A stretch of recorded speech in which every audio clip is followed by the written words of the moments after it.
Hi, I'm Jeff Nyquist, and with me is Alex Benesch in Germany. I'm in the United States, and this is another edition of Friends and Enemies. And we thought we would do a series now on the world wars, starting with World War One, and then moving on through this period of war over the last century. And this is a kind of a lens to see the present in, because we are, getting closer to having a larger war erupt now in the world. And of course, we have all the ideologies that emerged out of World War One. We have all of the thinking that emerged, and of course, it's the crisis of modernity. We have different things. So, Alex, it's interesting. I'm American, so America took the side of the Entente of the Allies, and you are German, so your relatives and ancestors fought on the Central Powers side of the war. So maybe we can get something right here about what happened. So maybe you could make a comment from the German side. How did the war start? Well, people should be aware, of course, that all kinds of countries they love to claim the role of the victim. No, this was at a time when countries really didn't want to just declare war anymore because this was done in the past. There was always war brewing. People should be familiar with the phrase: "If you want peace, you better prepare for war." Right? Because if you had peace for a while, all these different countries in Europe, and especially the Russians, they were always thinking about the next war. They were trying to form alliances and then smash the weaker alliance.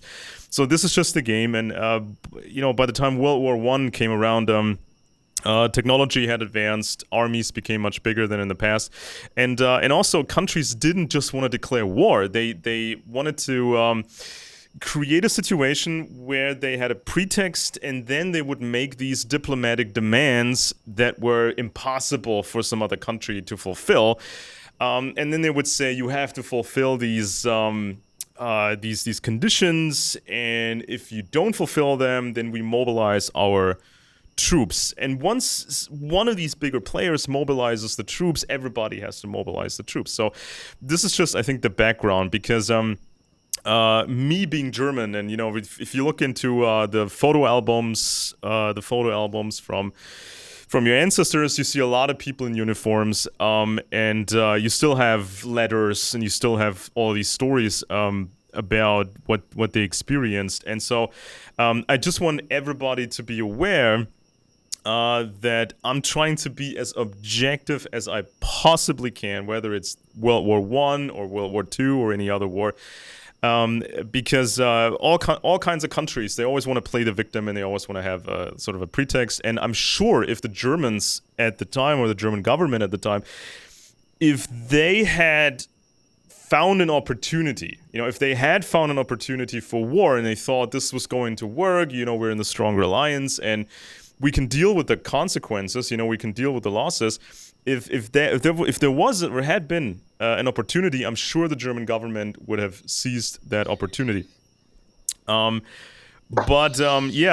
was the game in Europe, and also the game that the Russians played. You wanted to create a stronger alliance, and then you had the opportunity to attack the weaker alliance. When you look at newer research, for example, you have Clark's study from 2012. I think he's a professor at Cambridge.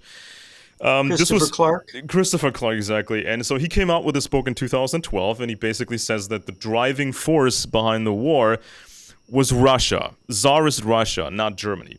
And so this was in 2012, the study, 2 years before Russia took Crimea. And so Now, is the title of Christopher Clark's book "The Sleepwalkers"? this How the Europe went to Sleepwalkers, war in yeah. 1914? Yeah, This is the right. Sleepwalkers. But he's actually, this is the title of the book. But if you read the book, it's not so much sleepwalking. It's more like, this was the game, and the Russians, they saw this opportunity, and the Russians, they had a deal with the British and the French. So yeah, it's not like nobody didn't know what they were doing. These different governments were very experienced in these sort Now, of matters. now, For the audience, just to give for those who don't know, there was this obviously what had happened.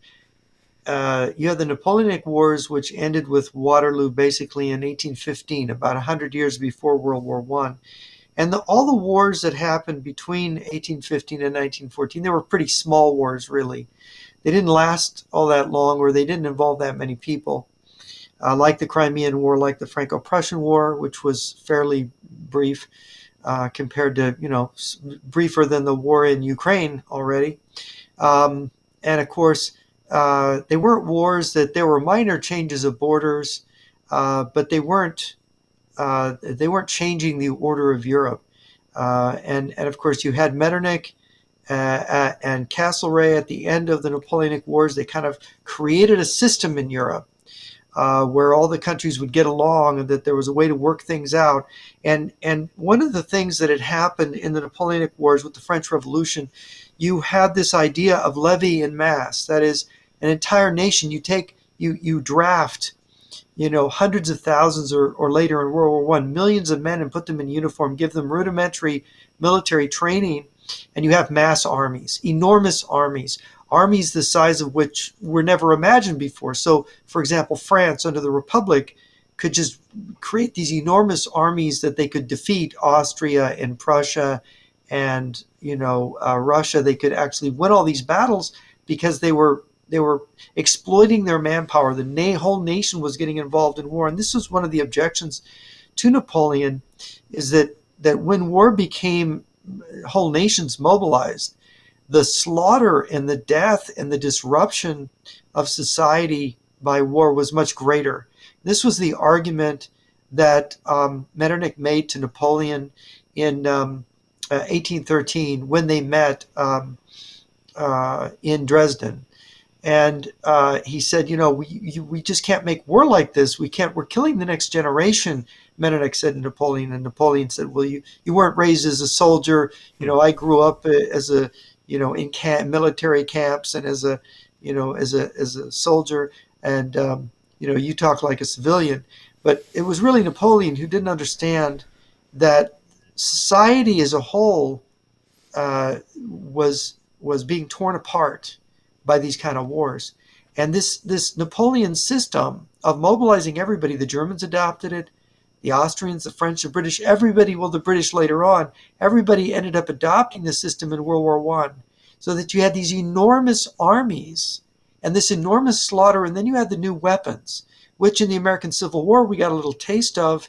Increased firepower, Battle of Gettysburg, Pickett's charge, a whole division is wiped out, storming the middle of the Union line, showing that the firepower weapons could just mow men down. This is before the machine gun. This is just with effective, rifles and guns, just blowing people down. When you get to World War One, you got machine guns used in these battles, in these first battles, as the Germans were sweeping through Belgium and into France, and it looked like they were going to win the war right away. These machine guns in the battle, they would mow down whole battalions. You'd have 200, 300, 400 people just massacred. And it's like nothing anybody had ever seen before.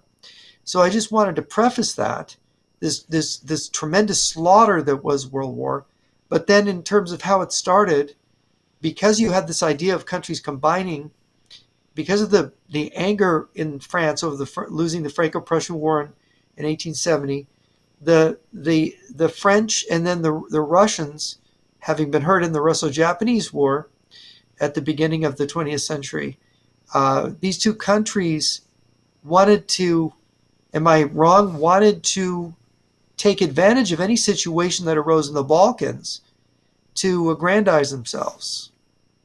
Is that correct, or is that a mistaken notion? Well, I mean, when in Napoleon's time, Napoleon Napoleon was really crafty when it came to understanding a particular battlefield and reading up on past battles. So he was pretty good with that. But Napoleon was really terrible when it came to technological progress, and also he was terrible with intelligence. Now, when World War One, you saw this, as you said, you saw this incredible importance of technological progress, and also espionage became way more important in the war. So people have to imagine when, for example, the Germans they were making new guns, for example, like these artillery or bigger artillery guns and cannons, right? So Howitzers. Yeah. exactly. So these engineers, they would come up with a new gun which had a way longer range, and this would change the entire way to conduct a battle. If your opponent did not have anything that could compare with it, what was the enemy supposed to do, right? Because you were in a safe distance, the enemy couldn't hit you, but you could hit the enemy. So progress was so important, and that's why time was of the essence. So all these empires, especially the Russians, they were looking at themselves, their industrial capabilities, and Russia was really backwards. Germany was becoming more successful as an industrial nation, and so people were spying on each other, figuring out what the enemy's capability will be in 10 years or 20 years. So how many soldiers can they mobilize? How many trucks do they have? Airplanes, submarines, and so on and so forth. So if Russia, for example, if the Russians spy against the Germans and they run these calculations, what kind of an enemy would Germany be in 10 years or in 20 years? So these factors become very significant in terms of deciding to wait with war or have war sooner. That's something I think that played a large role in World War One. So because you cannot just wait and see all the time. Yeah, nobody knows what this technology is going to be like when actually game used. In change. fact, People the they talk French, about game changes. yeah, in fact, the French generals very stupidly thought that the bayonet was the ultimate weapon at the beginning of the war, and thought that they were going to, by the spirit of the bayonet, they were going to drive the Germans back, and they had Oh started boy. their own impromptu offensive at the beginning, attacking the German left wing as the Germans were advancing into Belgium with their right wing, and the French just got wiped out, Hmm. storming the German line, so that the Germans suddenly found themselves in this unbelievably good position where the French right wing and the left wing of the Allies were crumbling Yeah. at the same time. I mean, this was a very long time ago. I watched the Stanley Kubrick movie for the first time. It's called Barry Lyndon, right? And this movie features some historical battle scenes of European armies fighting against each other, and you see these people in their brightly colored uniforms. They're walking toward each other, and they're firing their guns at each other. And I was thinking, what are they doing? Is this historically accurate? Why would you just conduct warfare like this? But I can tell you why. yeah, because the guns were not accurate. These guns That's were right. absolutely The not guns weren't accurate. accurate, and in order to actually have an effect, you had to have all your men massed together, firing all at once at another mass of men. Yeah, And they also had bayonets. They could charge each other. So you had hand-to-hand combat, you had fire combat, you had cavalry that could, and then you had to adopt the infantry formations to whether or not they could repel the cavalry or not, because the same formation for fighting infantry would not work against cavalry. Cavalry could just run over them, yeah, which is kind of surprising. But yeah, Europe had bred horses for that kind of thing yeah, for centuries. yeah. So when So it's yeah, so when the guns became more accurate, this was also something that Napoleon completely missed. Napoleon, even in the later stage, Napoleon sent his troops to war with these outdated guns, and the British, they developed the new rifles that had a oh yes. much greater accuracy, and this, of course, would change the way you fight quite significantly. I mean, we see this in Ukraine now, with the drone warfare. People were not used to that kind of warfare, but now it's there, and people have to adapt. And so Yeah, innovation. when the guns became better, then people started to make these bunkers. Then they came up with flamethrowers, or with the trenches, they came up with a stick hand grenade. If people have seen this, it's like this wooden stick Yeah. with a grenade, and you could just Well, I think throw at the the grenade Battle like of this. Verdun, wasn't that the first time the Germans used flamethrowers? And I think it was a new kind of poison gas they used at Verdun. Yeah, And chlorine. Verdun was the biggest Yeah, concentration of howitzer artillery I think in the history of warfare, I don't. Maybe the Russians concentrated more in World War II, but that was one of the biggest battles in terms of the massed Yeah. artillery, I think, in the Yeah. history of the world. Yeah, so exactly. But So when yeah, yeah, so first it was chlorine gas, then it was mustard gas, I think, and so they had phosgene gas. exactly. So then they were labeling these gas canisters with a colored cross, just so the soldiers could just remember, because they shouldn't memorize the names of the gas. They would just know to deploy the yellow gas or the green gas or whatever. And so when people started to use these gas masks, somebody came up with a what they called a mask breaker. This was sort of a substance that would somehow get through the filter and create this incredible urge to just take off your mask. And so they called it, what do they call it? Buntschießen. That means you fire different kinds of gas and also this mask breaker stuff. And then, of course, the opponent, they would take off their masks and then get killed by one of the Now, gases. now they haven't used poison gas in war. I don't think. I think the Soviets have been accused of, communists have been accused of using it in places like Afghanistan and Southeast Asia at times. But I don't think there's been any major use of gas in warfare. They did not use gas in World War II, which is quite significant. People want to know what the effective gas is in war, and I try to describe it this way. Warfare is fought in modern war. In World War One, you have, unlike the Napoleonic Wars, both sides, their armies are so huge, the entire front is a continuous line. For example, on the Western Front, running all the way up to the English Channel or to Holland, all the way down to Switzerland, where it's just a continuous line of troops on Yeah. both sides, which is incredible because this is how big the armies were. They could cover this and this massive line, and and of course, what the game was in the war was to break the other side's line, get behind, because in warfare, as Napoleon and others always said, it's all about flanking and getting behind the enemy, because armies are just like almost like a person, in which that the army has a facing Hmm. and everything behind it is its vulnerability. For example, its supplies, its command and control, its communications are all behind it. You get behind an army and you cripple it. So armies are very sensitive to anything getting behind. And then if you surround, you trap, you cut off supplies, then they're attacked from both sides. Huge advantage for the attacker. So it's all about, in World War One, is about breaking that line so you could get in behind the other guy. And this was the thing that was almost impossible. And this is why gas came to be used in massed artillery and, of course, flamethrowers and new kinds of assault weapons. Because what they thought, like at Verdun, was they saturate the line with artillery, then they drop gas shells, and then what it does is it creates breaks in the defense as guys are overwhelmed by the gas and the artillery, and the assaulting infantry can pour through those holes and break up the whole line, surround units, and then have a huge breakthrough.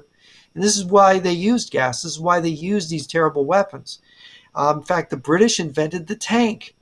And at the Battle of Cambrai, the British introduced them and used tanks to break the line. Here are these monstrous mechanical behemoths that the German soldiers had never seen before.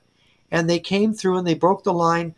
The only problem was the Germans had in reserve these elite Strauss-Truppen experts at infiltration combat, and those tanks broke down. They advanced so far they started breaking down. German counterattack came, drove them all the way back, right?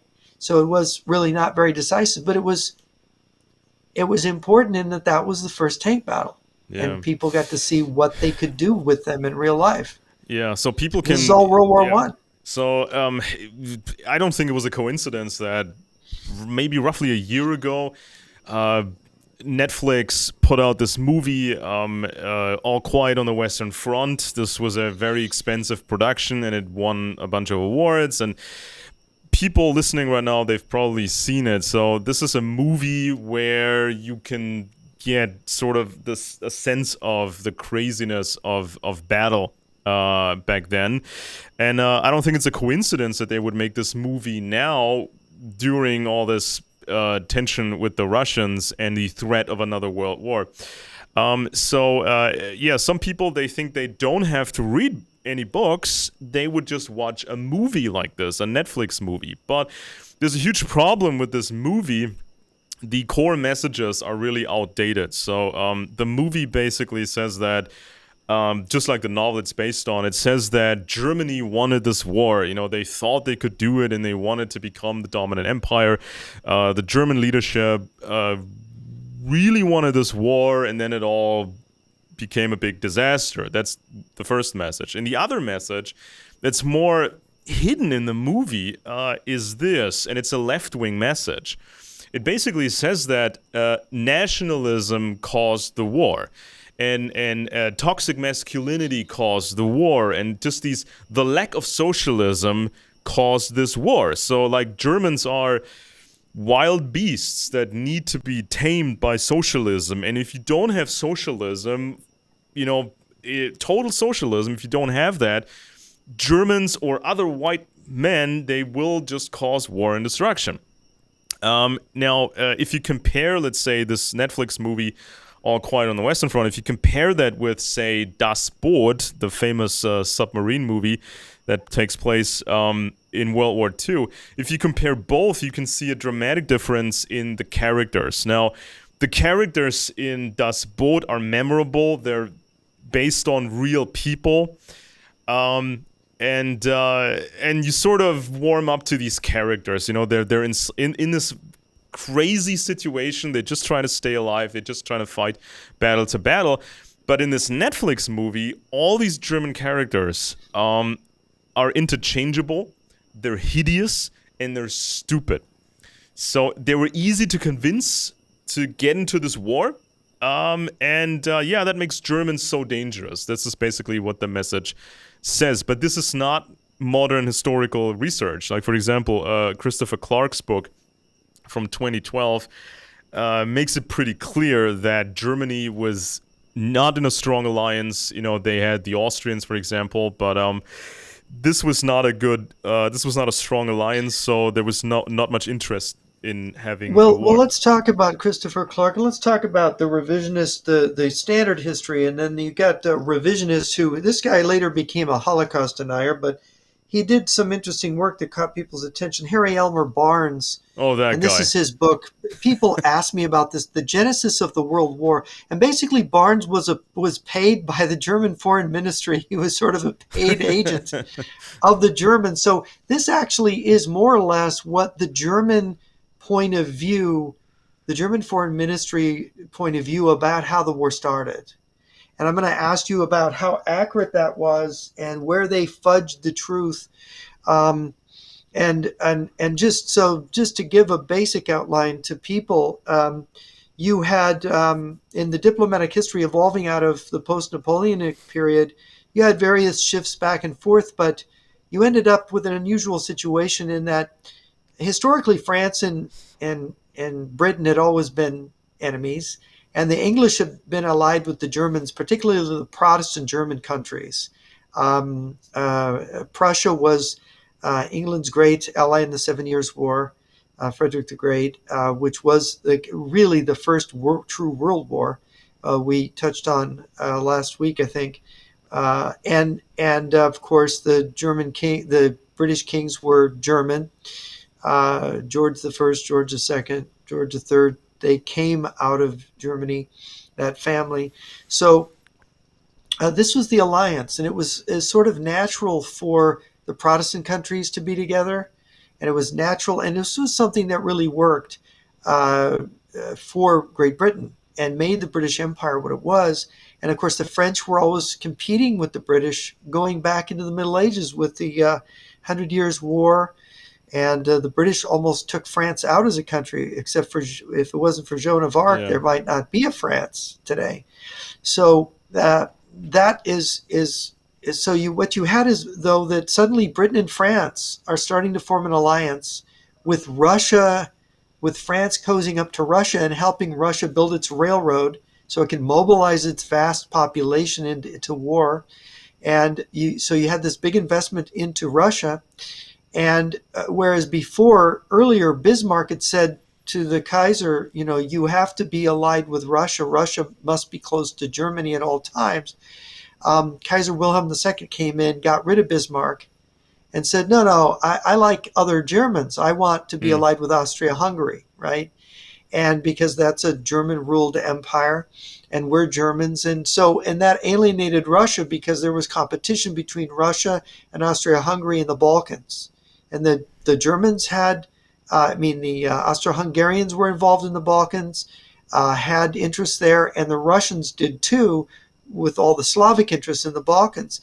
And so then you've got this, and of course Italy supposedly was promised to be on the side of Germany and Austria-Hungary, but Italy didn't like Austria-Hungary and had other cross agreements where Italy could choose whatever side it wanted if it came to war, or just stay out of it.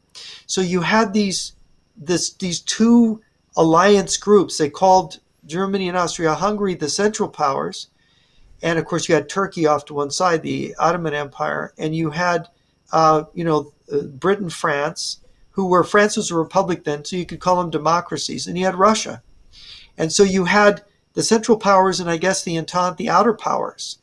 And as tensions developed, there were numbers of incidents that occurred before World War One. But Serbia, which was later known as Yugoslavia, the Serbian state had developed there.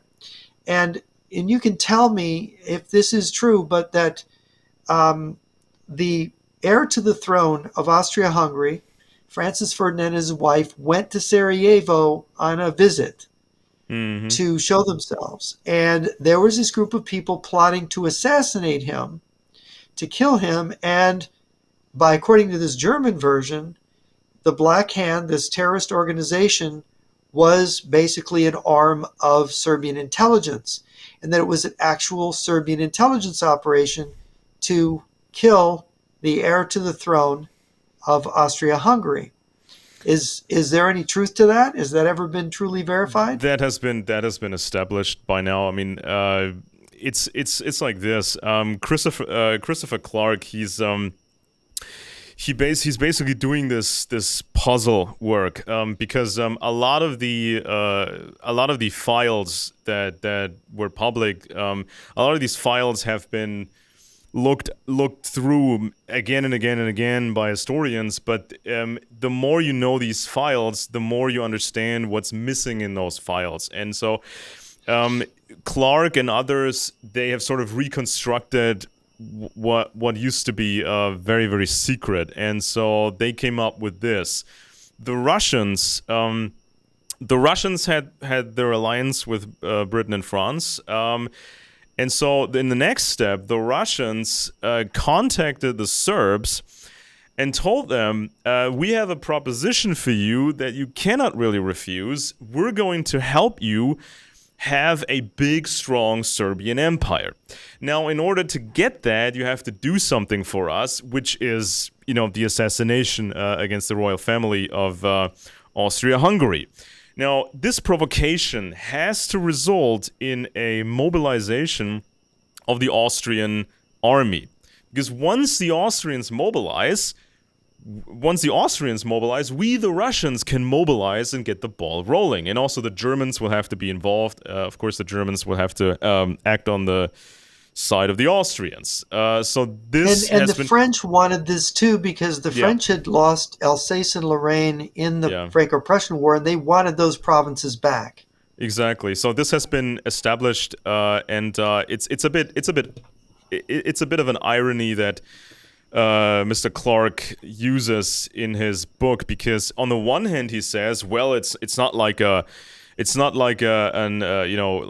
whodunit crime novel where you can find who did what, but then he does exactly that, and he even encourages other historians to do the same, to look at what was secret and try to reconstruct it from different Right. sources. What was shocking in Harry Elmer Barnes's documents, which came out of World War One, is this idea that the Black Hand, that there wasn't that they knew in Paris and Moscow, or Paris and St. Petersburg, because St. Petersburg was the capital of Russia then, that they knew that this terrible plot, this assassination plot, was going to take place, Yeah. and that they wanted these mobilizations to happen because they wanted a war in which, now just imagine, you're Germany and you're caught between France and Russia. You're surrounded.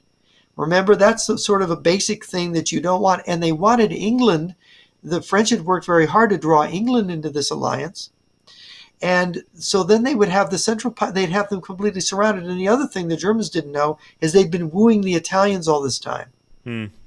So this whole thing was very well worked out. You set up this war, and we're going to win. Germany's doomed. We got Germany surrounded. We've got them. We just have to create, like you say, a provocation.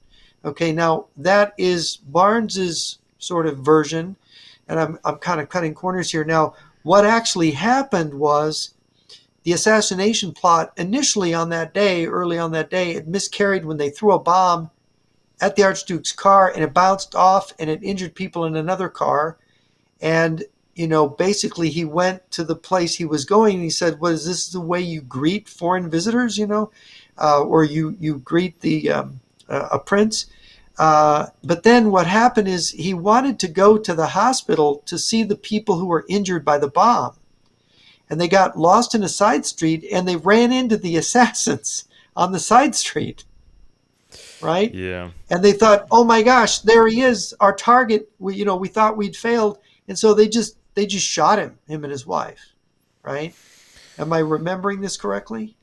Well, yeah, this is I mean, this visit shouldn't have taken place like this. I mean, this was pretty stupid and arrogant.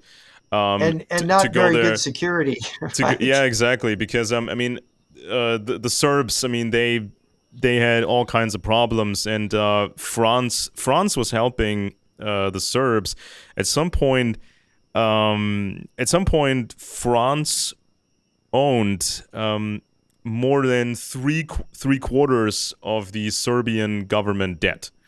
So this is kind of like the influence that France had on that.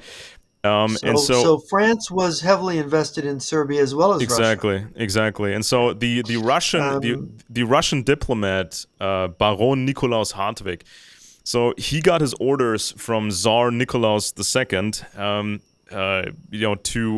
to create this coalition against Austria.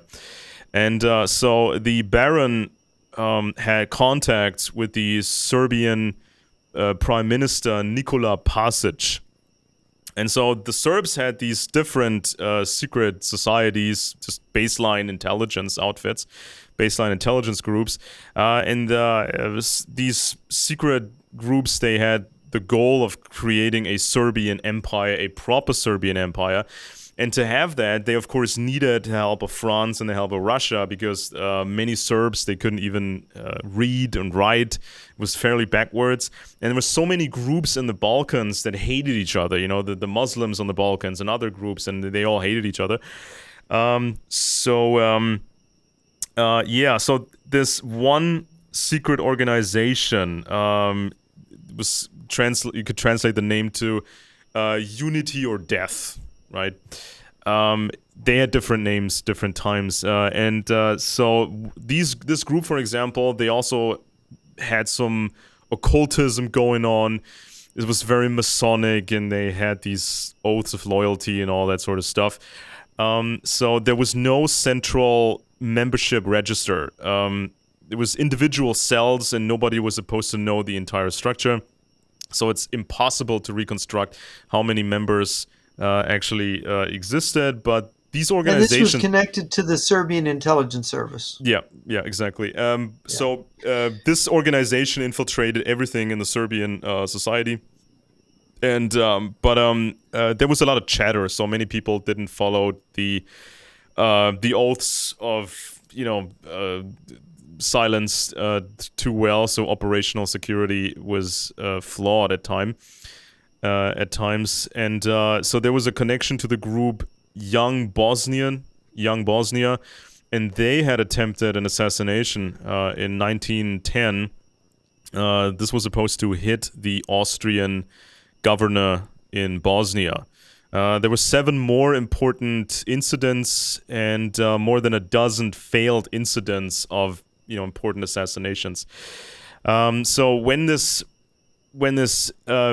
assassination actually happened against the Austrian royal family, you had people that were arrested. You had all these investigations that took place, but it took decades and decades to reconstruct more because, as I mentioned, these secret societies were compartmented. They had none of these members, they knew exactly how big the organization was and how far up the chain this actually went. And so the Russians, of course, they wouldn't actually hand over their secret files or their files on all that stuff. And then you had the Oberst. What's that rank in English? Colonel. Colonel. It's the rank of colonel. Colonel Dragutin Dimitrievich. He was also called Apis. He was head of the Serbian military intelligence, and he was also leading the Black Hand. So he was very important in all of this. And now the Black Hand, you might explain that. The Black Hand. Well, it was one of these. It was just one of these sort of Masonic organizations that just basically functioned like any intelligence organization would function. Mm-hmm. It was patriotic. It was Masonic. It was a lot of mumbo jumbo involved, but at its core, it was just an intelligence outfit. And so then you had the American historian Sean McMeekin, and he also looked at this, and he says that the Russian military attaché in Belgrade, General Viktor Artamonov, he says that this guy, Artamonov, he was in daily contact with the Serbian head of intelligence, Apis or Dimitrievich. And also, this American historian says that the Russian diplomat Nikolaus Hartwig was privy to these assassination plans. So they all knew. And the French knew. This has been established by now. Yeah, and I think the Austrians figured it out pretty quickly after the assassination. And so, naturally, I think it was like 37 days, if I remember right, from the assassination of the Archduke to the beginning of the actual war. So there were 37 days that this thing played out. And so what the Austrians did is the Austrians wanted a punitive war against Serbia, and they made an ultimatum to Serbia that was very harsh. It was something they didn't believe the Austrians, that the Serbians could agree to, so that they would be able to engage in their punitive war. But meanwhile, the French and the Russians were advising the Serbians, be careful how you respond to this ultimatum, because we want sympathy. We don't want to lose Britain. Yeah. We don't want you to sound like, oh, we're glad we killed your prince. We're glad we killed the Archduke. Sound like you're very, you really don't want to have a war and you didn't mean it. And of course, this reaction by the Serbs of toning down their response to the ultimatum made the Kaiser then go to the Austrians and say, maybe war's not a good idea. Yeah, but I think So tell us how this played out then. Well, because here they're trying to trigger a war, and here they're miscalculating a little bit. Yeah, but ultimately, the pretext, the assassination was just part of the whole plan, because the other part of the plan was the mobilization of Russian troops, especially. So once you give, and of course the French were even advising the Russians, don't let the Germans find out you're mobilizing. Yeah. You have to get a jump on them. Yeah, but at some point, the mobilization in Russia was so large. We're talking about 1.5 million troops. This was unheard of, right? In past decades and well, past of course, centuries. Initially the Russian mobilization was a limited one, and I think it wasn't around the 26th of July that it became a full-blown mobilization. Am I remembering that right? Yeah, exactly. It happened in stages. And by the way, the assassination of the Archduke happened on June. What was the date of that? June? Somewhere in my notes. 14th? What was the date? 28th. Oh, June 28th. Right. Yeah. Okay. 37 days to the Guns of August. Yeah. Okay. It would have to have been in late June. Yeah. Okay. And so June 28th. So you got almost a month little less than a month before you end up with these mobilizations Yeah. taking off. So Yeah. certain people were in the loop, as I mentioned. The Russians were basically behind it. They knew. The French knew. The leading Serbian politician Nikola Pasic, he was in the loop. The French secretary Abel Ferry was was in the loop then, and In fact, it was France. Wasn't France the first country to diplomatically tell another country that they wanted to go to war? I think In so. a, in Yeah, a, I think so. yeah, and The that was they told the Russians, "We're committed to war. We're going to go to war." And of course, when the Russian full mobilization was going to happen, there was a Nicky Willy letter, right? Nicky being Nicholas II of Russia, and Willy is Wilhelm II of Germany. The Kaiser Wilhelm sent basically a letter to his cousin, the yeah, Tsar, saying, "What are you doing, yeah. mobilizing? This is terrible. This is going to be a world war. I have to mobilize." And the Tsar temporarily suspended it until his generals all got on him and said, "What are you doing? You can't stop this. It Hmm. has to keep going." Yeah. Right? If I got that right?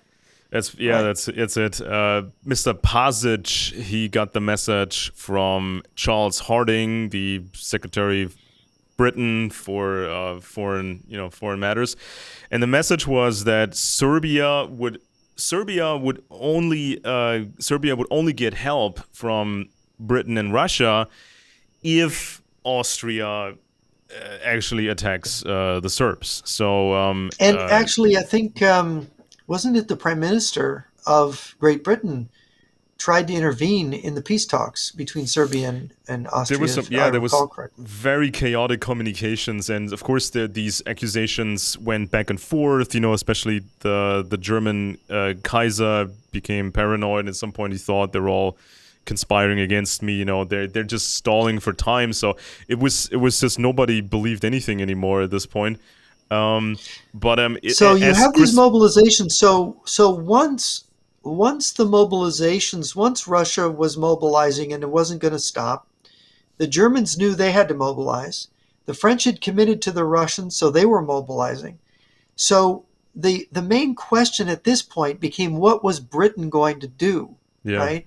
Because the Germans are looking at that going, oh my gosh, we're going to be at war with France and Russia at the same time, and Serbia, and here we are with Austria-Hungary, which are not Austria-Hungary is not too militarily efficient as an empire, and oh my gosh, we're in this trouble.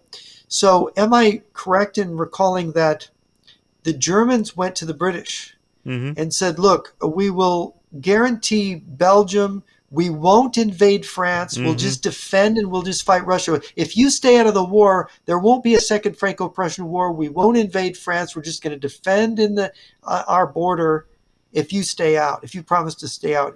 Is that correct that the secret documents, and what does Clark say about this? Well, he's sometimes he actually Clark finds the relevant documents. Sometimes he can reconstruct what was said at a secret meeting from Mm-hmm. various sources. So it's like this. It's a serious investigation. It's a puzzle. You can't just look at the same files that have been looked through over and over again. You just have to go beyond that. And uh, yeah, there's also this. In 1913, 1 year before the war, the Austrian Colonel Alfred Riedel was exposed as a traitor. He was Right, a Russian spy. one of the military chiefs, and he sold everything to the Russians. Some people later tried to downplay that and said it wasn't that bad, but some others actually said no, this was catastrophic. The So, for example, the Austrian parliamentarian Graf Adalbert Sternberg, he commented this: the Austrians and the Germans in 1914 were unaware of many Russian divisions because of that treason and some other problems. Because it wasn't just about stealing information. Alfred Riedel didn't just steal information.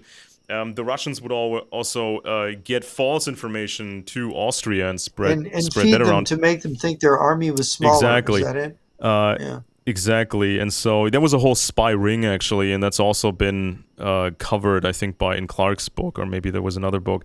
So what does Clark say about Britain's entry into the war over Yeah, yeah, Belgium I'm and scrolling through my notes. I'm trying to find because that they're particular well, spot. while you're looking through your notes, I'm going to kind of go through this because I saw Pat Buchanan did it was the one history book that he did. He covered this and he covered World War II, origins of World War II as well.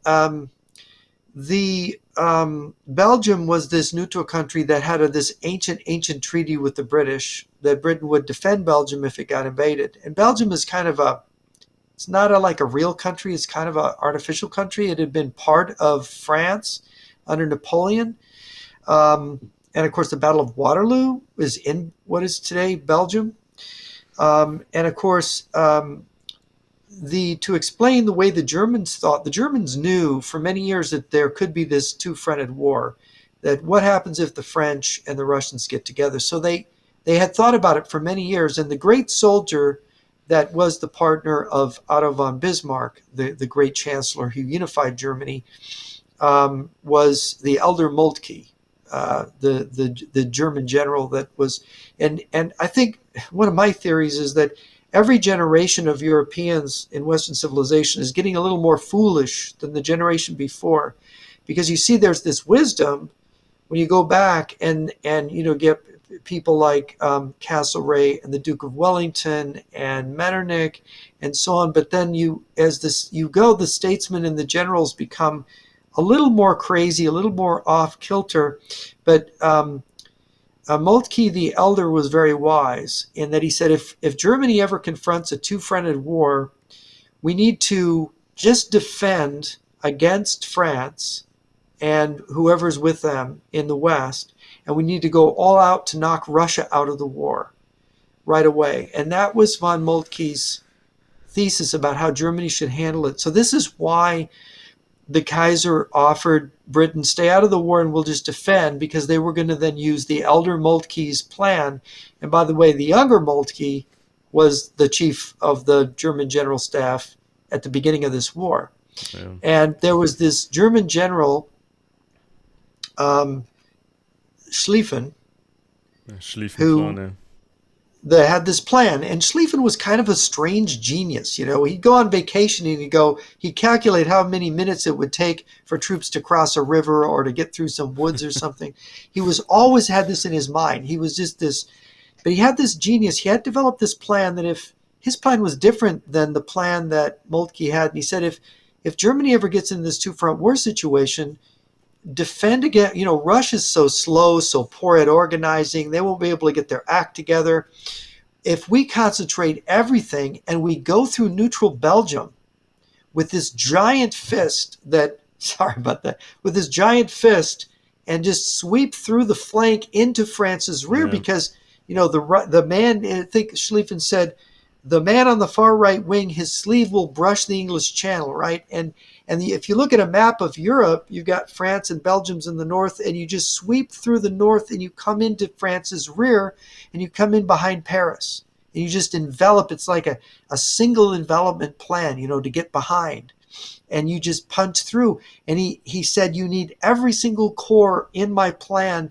You need every single unit. He had thought about it for years. And of course, he died before the war happened. But this plan was handed off to Moltke. And when the British didn't promise they were going to stay out of the war, make this promise to the Germans, it decided their strategy to go to knock France out first, on the theory that the Russians were such poor organizers and so slow to bring up their mobilization that in the 5-6 weeks they could have France, basically in an impossible situation. And so this is sort of sets the stage strategically for the dramatic battles, very mobile battles that happened early in the war.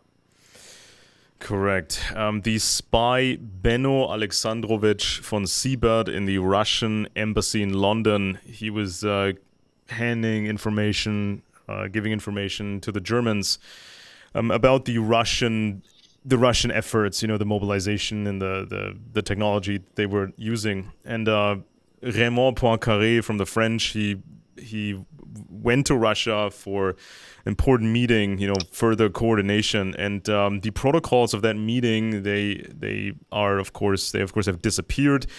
So the French documents have vanished into thin air. The Russian documents are nowhere to be found. But what was said at that meeting can be reconstructed, says historian Clark. So, Interesting. so the French knew exactly what the Russians were doing, and so then this diplomatic song and dance happened. This is what I was referring to at the beginning of this program. You would make impossible demands on a diplomatic level. So the Russians were telling the Austrians after the assassination in Sarajevo, telling the Austrians, we won't allow you Austrians to take action against the Serbs. So then the Germans were in panic mode, and as you said, the Germans were trying to talk to the British. Kaiser Wilhelm's brother, Prince Heinrich von Preußen, he came back with a confusing note. According to this note, King George V, King George V of Britain, apparently wanted to keep Britain out of this whole affair. But at the same time, simultaneously, the British foreign minister warned that Britain would take action. That Britain would become The British were not really all on the same page, were they? the British would become involved if Germany enters the war, or if France enters the war. So Wilhelm was suspicious, and he thought that England was looking for a pretext, right? So Germany's enemies, they knew about the Schlieffen Plan because some spy, I think, had actually sold the plans. So they knew about the plan in advance. Pretty much so, yeah. I mean, this is sort of the That's pretty crazy, and they knew about it, but French and they didn't really. There are didn't really deploy to defend against it, did they? There are some. Well, the British certainly knew. I'm not sure how much they shared with the French, but there's just this underlying problem that Germany had, and this was something that has never been properly looked at, and not even. Well, Clark is hinting at it, but he's not really doing it. I think he wants other people to do it. So the problem was that. Germany was, at the time, the German Empire at the time was controlled by these aristocratic families. Now, a lot of these families were historically tied to Denmark and Britain. And so, of course, some of these families were tied to the Russian Tsars, right? The House of Hessen, Schleswig-Holstein, Mecklenburg. So, from an espionage standpoint, this is a complete nightmare. You have an empire, war is looming, and you don't know whom you can trust. Because of these family connections that are quite significant. Now, Clark is. Well, I mean, Queen Elizabeth was the grandmother of Kaiser Wilhelm II. Yeah, of course. Yeah, of course. There's also a so connection imagine between. this. Yeah. The Kaiser's grandmother was Queen. I'm sorry, Queen Victoria. Yeah. I mean, he was got the queens mixed up. Queen Victoria had her family intermarried with all these other countries. They married into the Danes, the Danish royal house. They got into the German, the Prussian. They got into the Tsar's family. They got one of the family members became king of Greece. So they had basically, and it was actually a conscious strategy to link the British family, to link all these families. If all the people, the monarchies in Europe of the major countries were cousins of each other, were in the same family, how could they go to war? Well, right? there's still some differences because. For example, in Prussia, which was sort of East Germany, the Prussian ruling clan. They were called the Hohenzollerns, and they were related to multiple times to the British, but there was this distinction. Now, some of these aristocratic lines didn't really like the Hohenzollerns that much because they were just thought they were different. And people have to remember these families are some of these families were insanely large. So this is not just one Kaiser and his 20 relatives or one other family with 100 members. No, these families were incredibly large. Now, from an intelligence standpoint, this was a complete nightmare. And there's a huge difference And between from the Germany. British point of view, by the way, from the British point of view, some of these, some of the Kaisers, and especially some of the czars, acted in ways that were repellent to the English sensibility.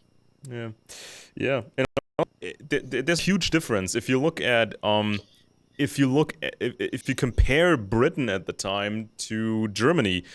You can clearly see that the British had, for centuries, had conducted a lot of counterintelligence just to maintain security and just defend against French intelligence operations on British soil, defend against Vatican Catholic operations on British soil, like the famous gunpowder plot and these sort of things.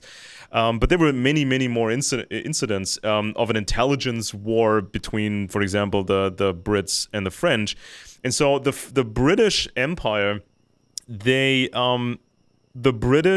had quite a long time to establish their security and to put people in positions and vet them over generations and generations.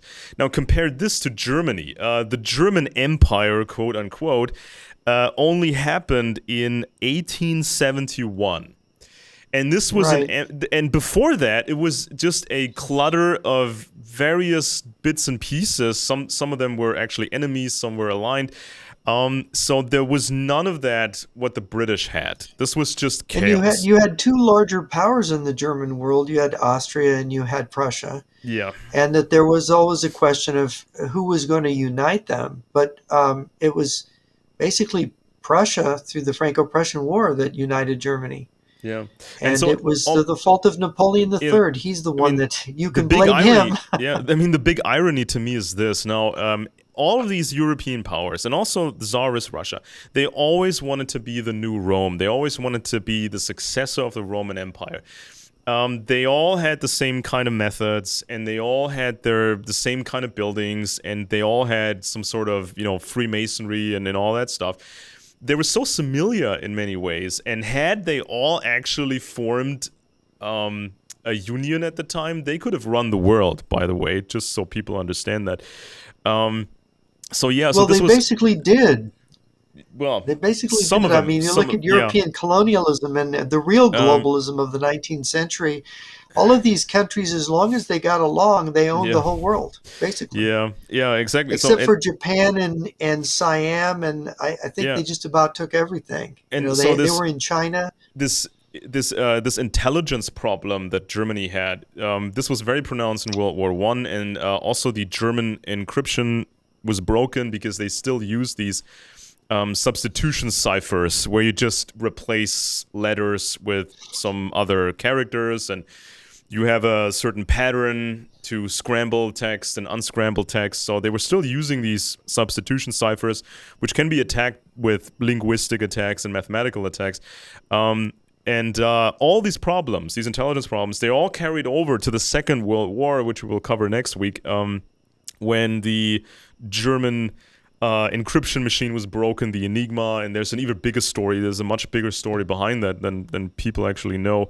I found that out maybe 3 years ago. So yeah, this was sort of the situation And by of the Germany. way, a lot of people don't know the Germans broke the Allied code. Nobody ever Yeah, talks about that. They broke yeah. the Allied So encryption. so So this so yeah they were reading each intelligence other's traffic. There weren't any secrets, Yeah, so basically.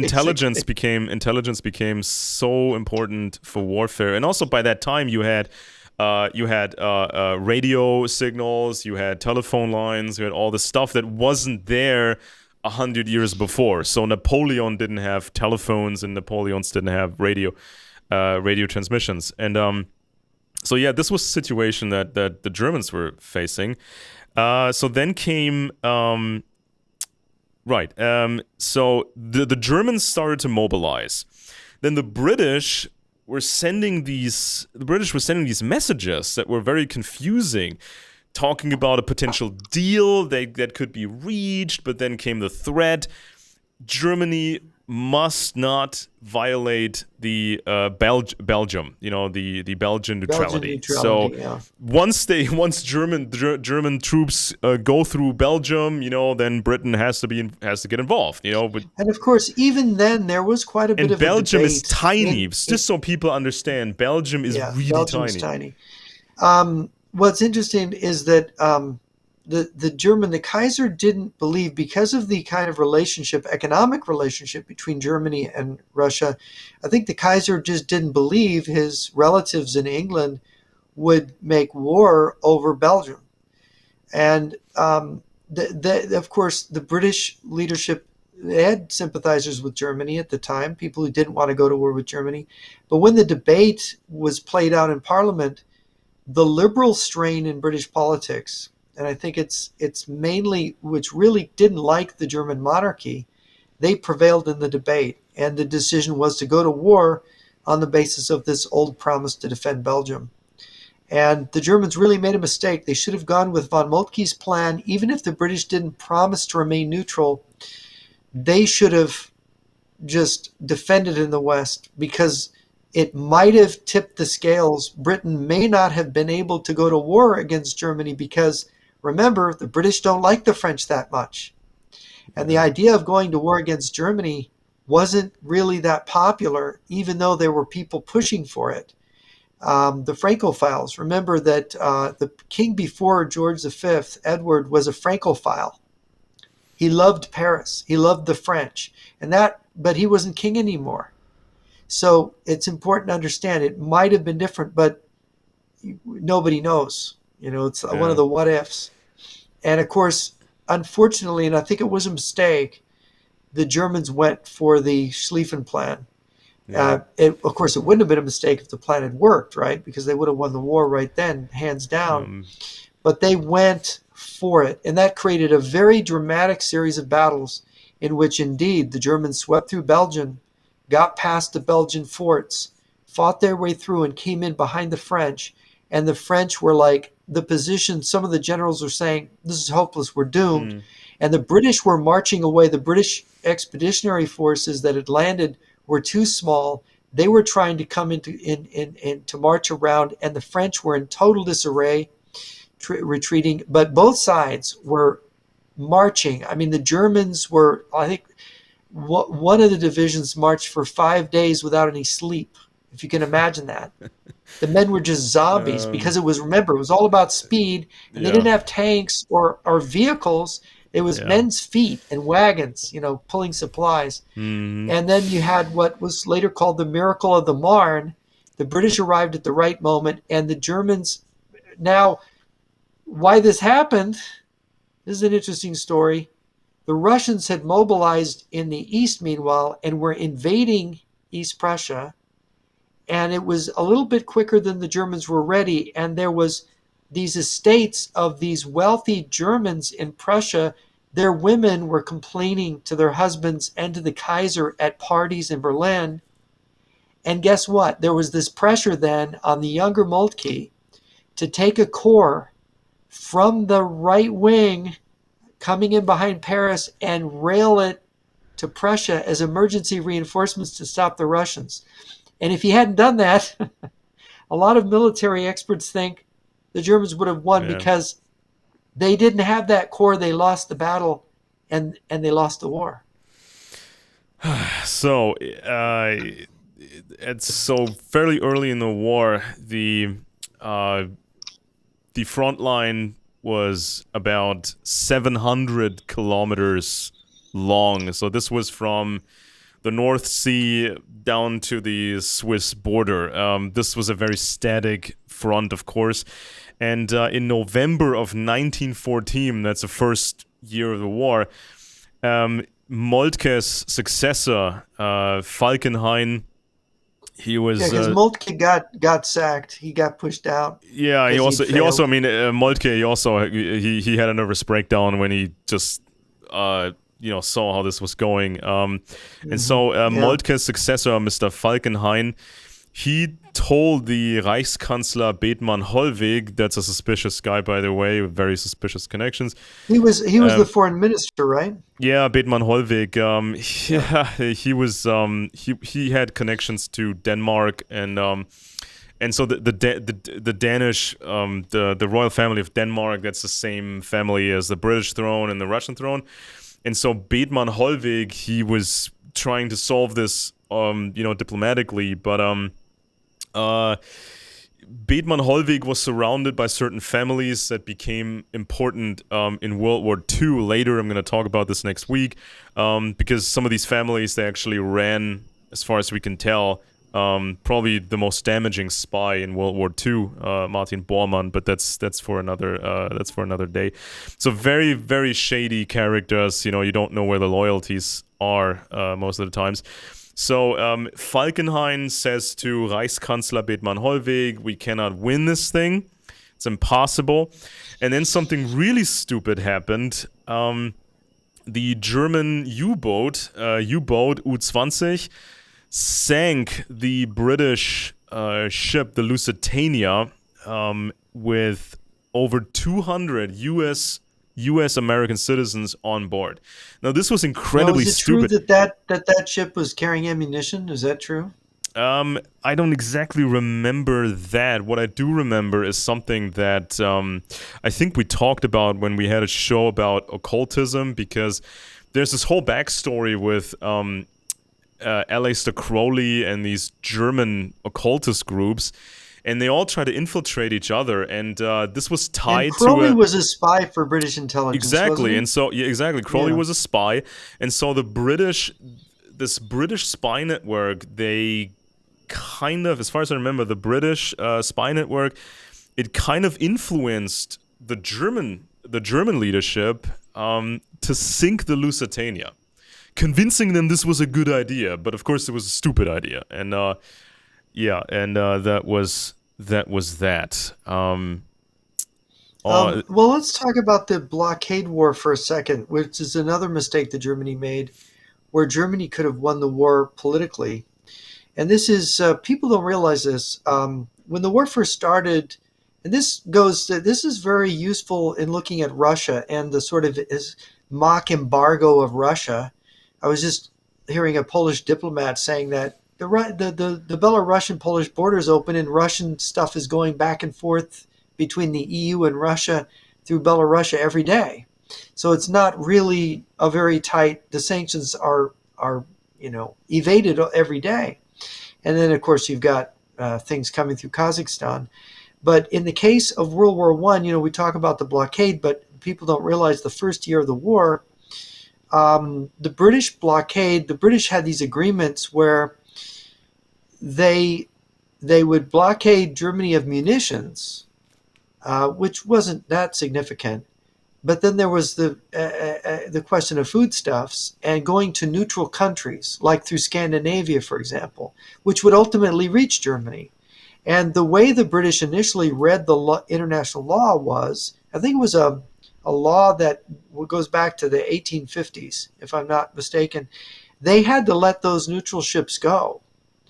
And the war was in 1915 was a bad year for the Allies, and the British realized they needed to cut Germany off for real.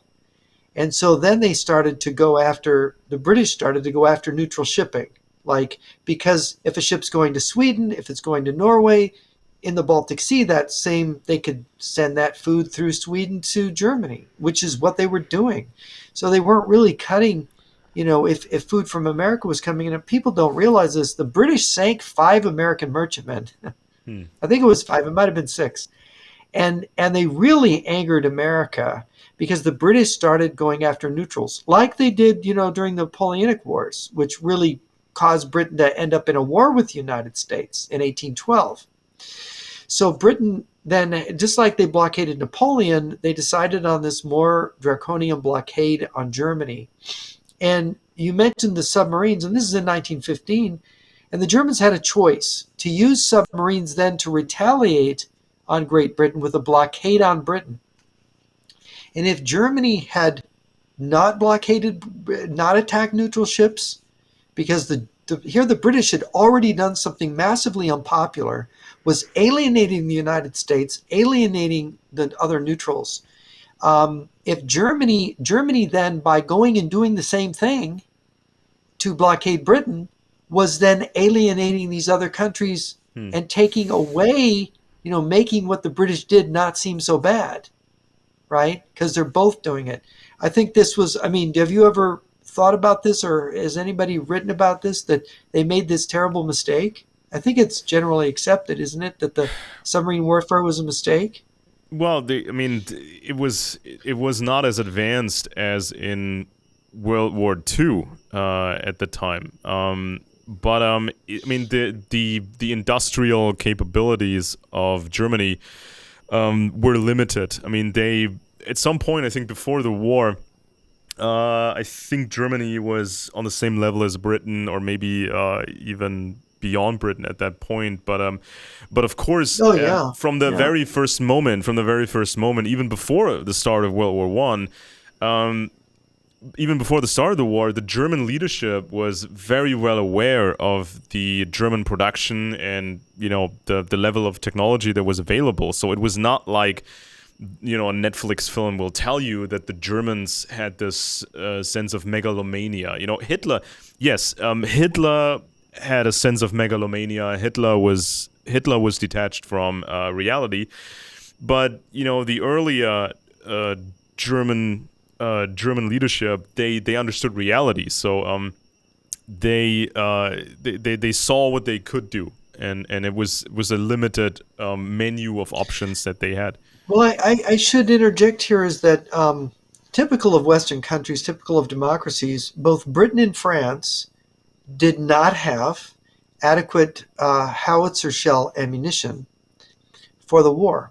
Their ammunition production was short, seriously short, and they needed America to make up the difference for them. And America was actually making weapons for both sides, Mm. for the Germans and the British and French. So America was getting into this arms business.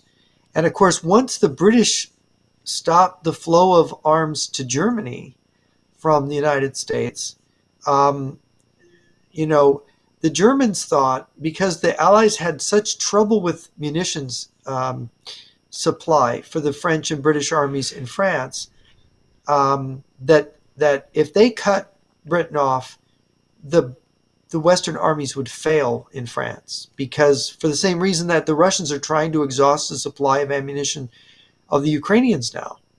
They Yeah. had the same thought back in 1915.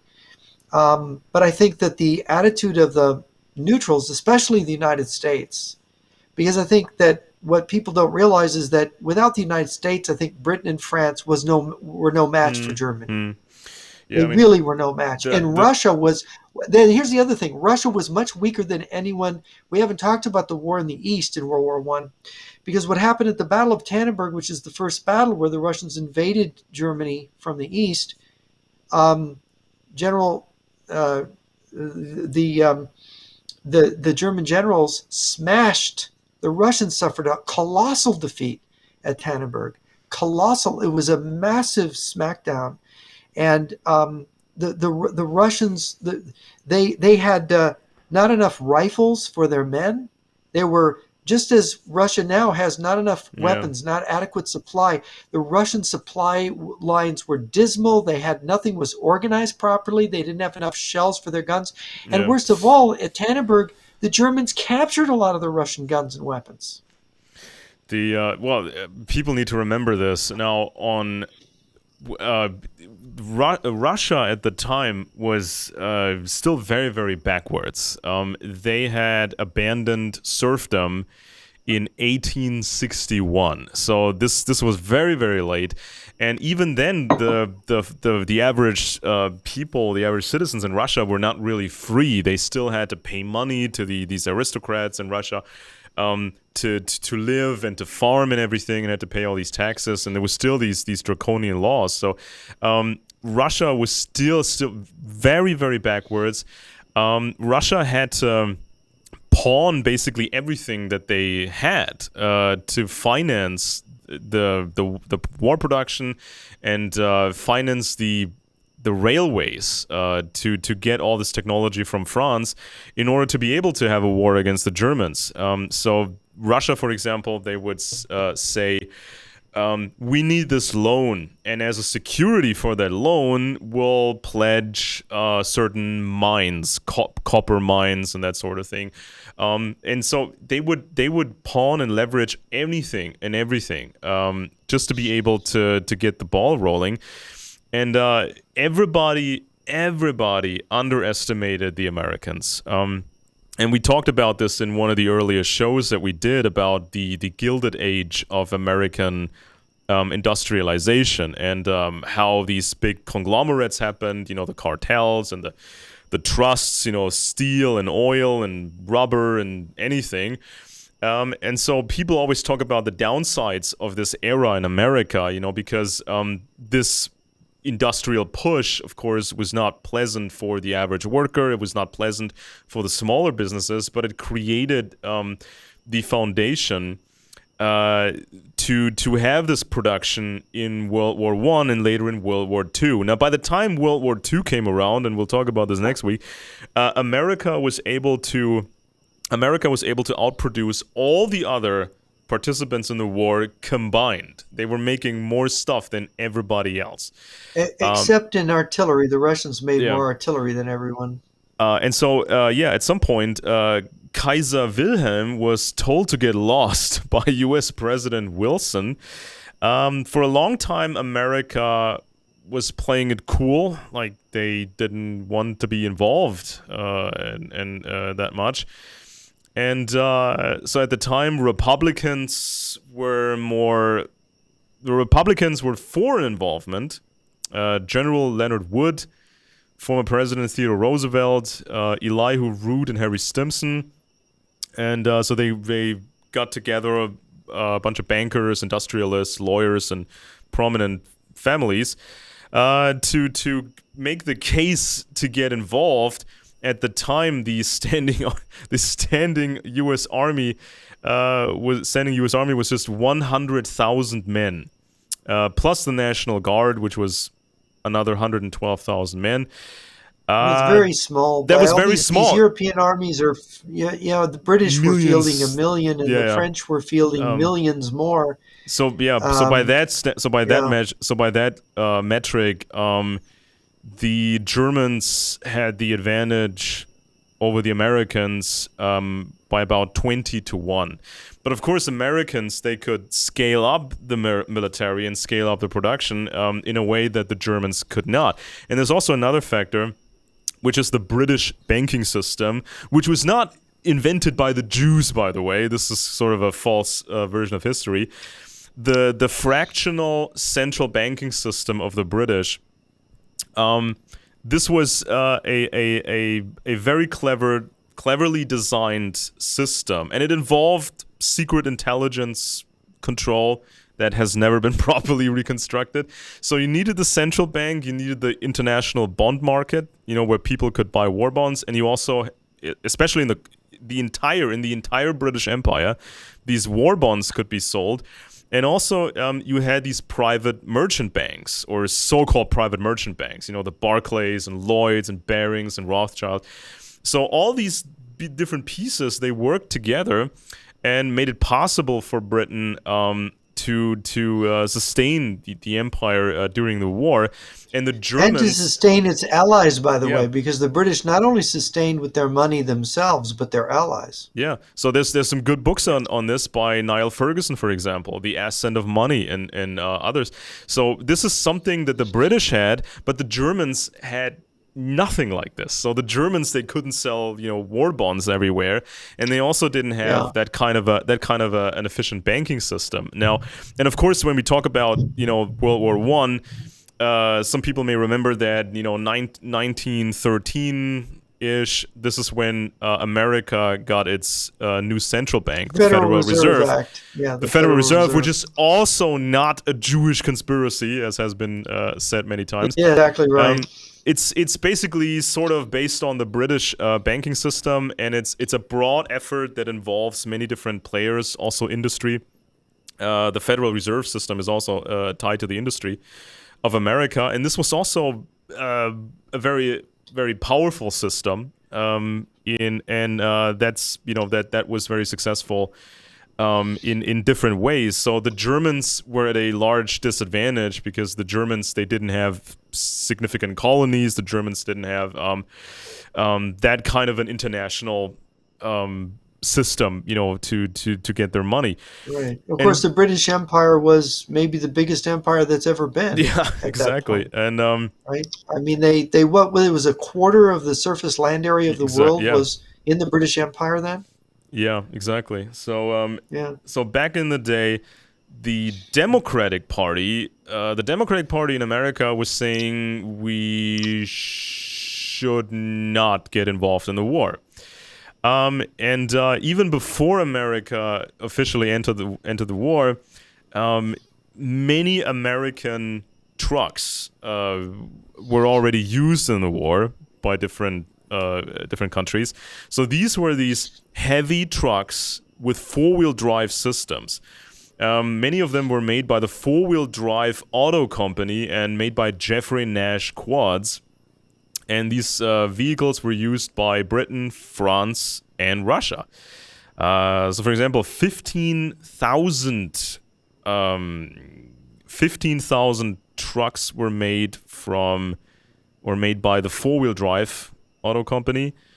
And then at a certain point, every day, 10,000 U.S. troops came to Europe. So 10,000 U.S. troops per day.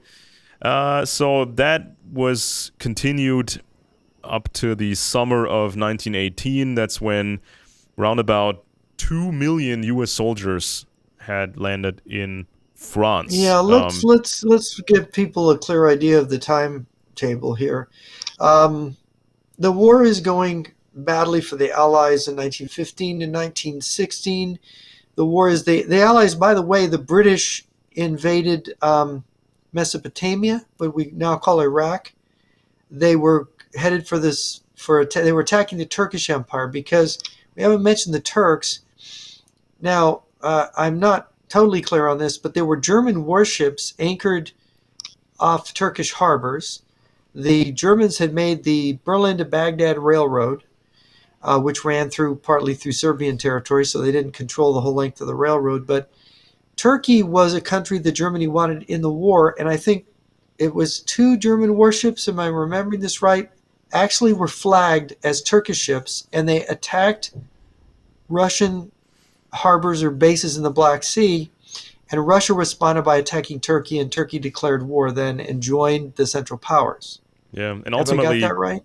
yeah, I think that's totally correct. I mean, Right. when the war was over, this was also the end of the Ottoman Empire. So this was sort of the Muslim mega empire that was run by the Turks, not the Right. Arabs. And this And is very significant because yeah, the Turks had owned that whole area, and then you suddenly had all these Arab states emerging, which brings yeah. us to the modern Middle East. Exactly. So, yeah, there's also all kinds of weird, weird mistakes that were made by the Germans on a diplomatic level. So, why was there not a closer collaboration with the Turkish Empire before that? Why this? Why that? And so yeah, some people they call it sleepwalking. I mean, this is the term that the historian Clark is using. But then his book isn't really about sleepwalking into a war. I mean, these countries sort of knew what they were doing. Um, but there was so many attempts at diplomacy. And so for a long time, this is what I learned in school. For a long time, it was believed that German diplomacy was just bad before World War One. They were just too stupid or too arrogant or to this or to that, missing all these opportunities. But as I said, there was a huge problem for Germany in terms of espionage, because you couldn't know what person you could trust, because some of these old families, diplomats and military officers, some of these families, they were really, really closely related to the Russian czars and Britain and Denmark, and there was a counterintelligence nightmare that people need to be aware of, and that has never been properly reconstructed. Now, when the war was about to be lost, this was already when you saw the next level of conspiracy media in Germany. So this is even before the end of the war. Because you saw communists trying to take over certain cities in Germany. You saw these communist councils popping up everywhere. These Soviets taking over a city or a port or a military unit. So the German Reich was falling apart, and you had these communists everywhere. And immediately, some influential people, mostly aristocrats, they started to create the impression that well, first of all, the Jewish conspiracy was taking over Germany, and second, the notion that the whole war had happened because of the Jews. And after the war, this became an even bigger thing with the Protocols of Zion and many other publications. Right. This overarching narrative that, no, it wasn't really the Russians, it wasn't really the British, it wasn't really the French, it was this Jewish conspiracy. And one person people wanted a scapegoat. They wanted to find somebody to Yeah. blame, just as the Allies blamed Germany. Yeah, and so many soldiers that fought in German soldiers that fought in World War One. Many soldiers were exposed. They were just flooded with this conspiracy propaganda. Sometimes during the war, even. Now, one of my ancestors who fought in the war as a very young man, one of my ancestors was Theo Benesch, and he has a Wikipedia page, and we still have his postcards, and we still have his photos and all that. And so he was almost a teenager when he fought in World War One, he was a very, very young adult when he fought in the war, and he immediately or very, very quickly joined these extreme right-wing circles after the war. He became a very early member of the Nazi Party, and he climbed up the ranks of the Nazi Party here in Bavaria. At some point, he had a very important position at Der Stürmer, the infamous anti-Semitic publication, which formed the basis for locking up, just arresting all the Jews. Wasn't that newspaper run by a Jew named Julius Streicher? Formerly, Julius Streicher was heading the paper, but he was kind of dumb. He was kind of stupid, and so he ended up at Nuremberg, and that's when they discovered he was actually Jewish, which is really and so bizarre. They had all these people. They pooled all these people. Anybody who could write, anybody who could run this paper. And at some point, my ancestor was doing a lot of the work, the editorial work for that paper, and now. And he ended up, Theo Benesch, he ended up in Berlin and in the parliament for the Nazi Party. But all through his life, especially because of World War One and the propaganda, the conspiracy propaganda, because of all that, he became a believer in the Jewish world conspiracy. And even though he didn't understand history at all, he didn't understand intelligence work at all, he had a background in mechanical engineering like all the men in the family. He was a mechanical engineer. He knew nothing about anything else. Of course, another soldier, young soldier in World War One, almost born the same year as Theo, another soldier in World War One was Martin Bormann, who also rose up quickly in these radical circles, rose up in the Nazi Party, and became pretty much the guy next to Adolf Hitler. and he was always in the shadows, and he was just pulling all kinds of strings, and yeah, probably Bormann Well, was the one spy. point I'd make about these Nazis, and it applies to Hermann Goering and these other folks. World War I, and I think Goering's a good case to look at. World War I was a brutalizing experience. You have most of your friends dying. You're wounded yourself brutally. I mean, Rudolf Hess was shot through the chest and Yeah, almost died. I mean, Goering was in the Flying Circus. He took over, I think, when the Red Baron was killed. Is that right? He took over. That's the I German Air Force in don't remember. World War One. These people went through horrific. I mean, they suffered horrible wounds and horrible emotional trauma. And so when people look at some of these Nazi leaders and they see, oh my gosh, they're so incredibly brutal, they don't think they don't value human life. These people were traumatized and brutal, including Hitler, were traumatized and brutalized by this war, by this incredibly brutal war. And you Yeah, could say the same thing to some extent by about British and some of the Russians too, because the Russians then went through the war didn't end for them with World War yeah. One. They had the Russian Civil Civil War. War. And this kind of war has a terrible effect on human character.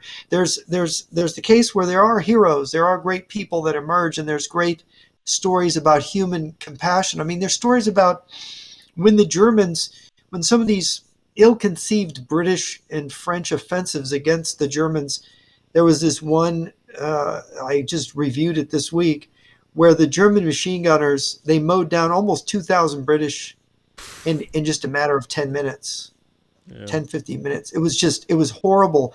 And even though the British would pop their heads out, there was such compassion that the Germans felt for this slaughter that they just done. They felt so bad about it yeah, that they let pick up your dead, do what you have to do. The Germans were just it was traumatizing, yeah. but in both senses, both in terms of people, some people having their humanity and others losing their humanity.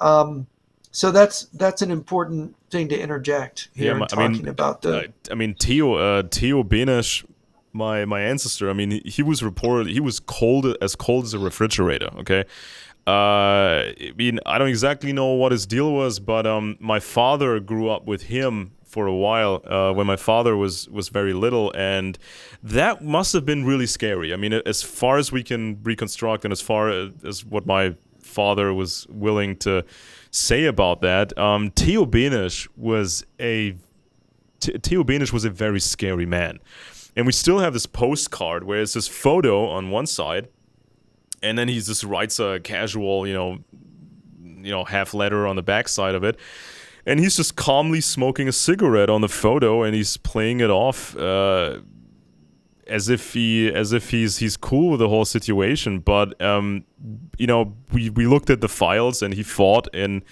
various places, so he was used in various areas of the war, but he was not a normal guy. And another young soldier in World War One was, of course, Adolf Hitler.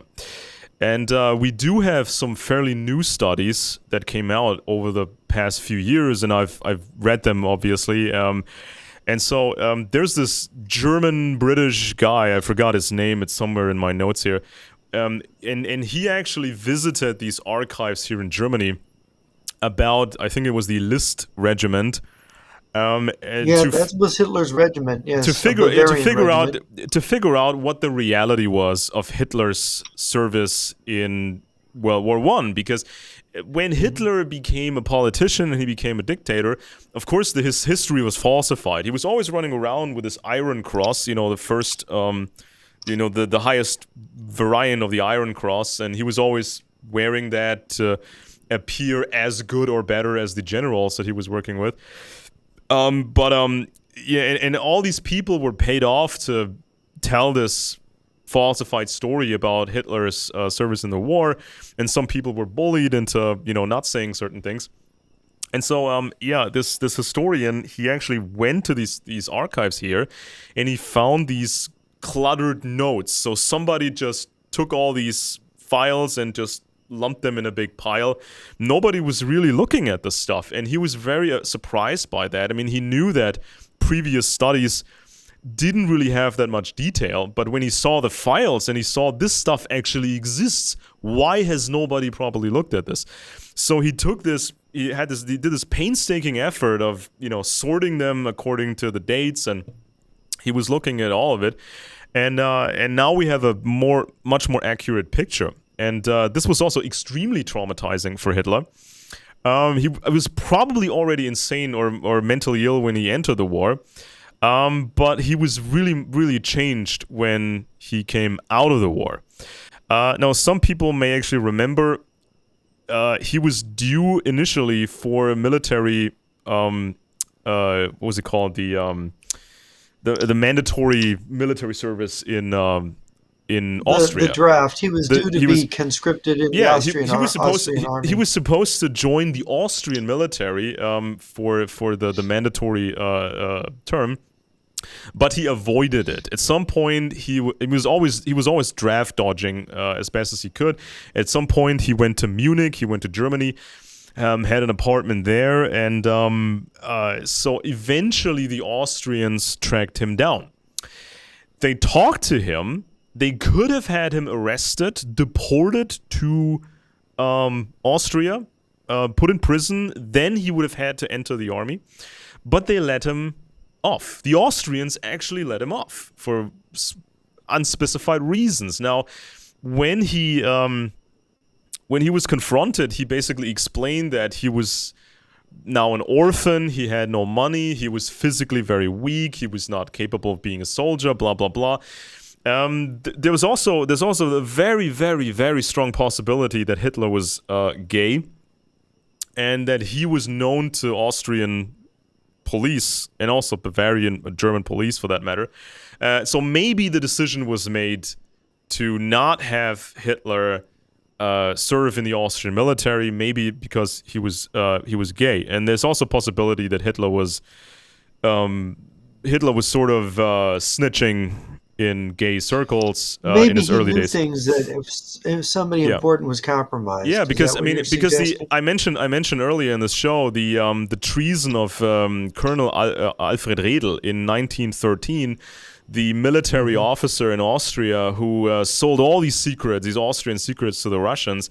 Redl was gay. I didn't mention that earlier, but Redl was very gay, and we cannot say if that played a role in his treason. It was probably just for the money, but it was an actual spy ring, and members of the spy ring were young men, probably some other gays in that spy ring, so maybe that played some kind of a factor.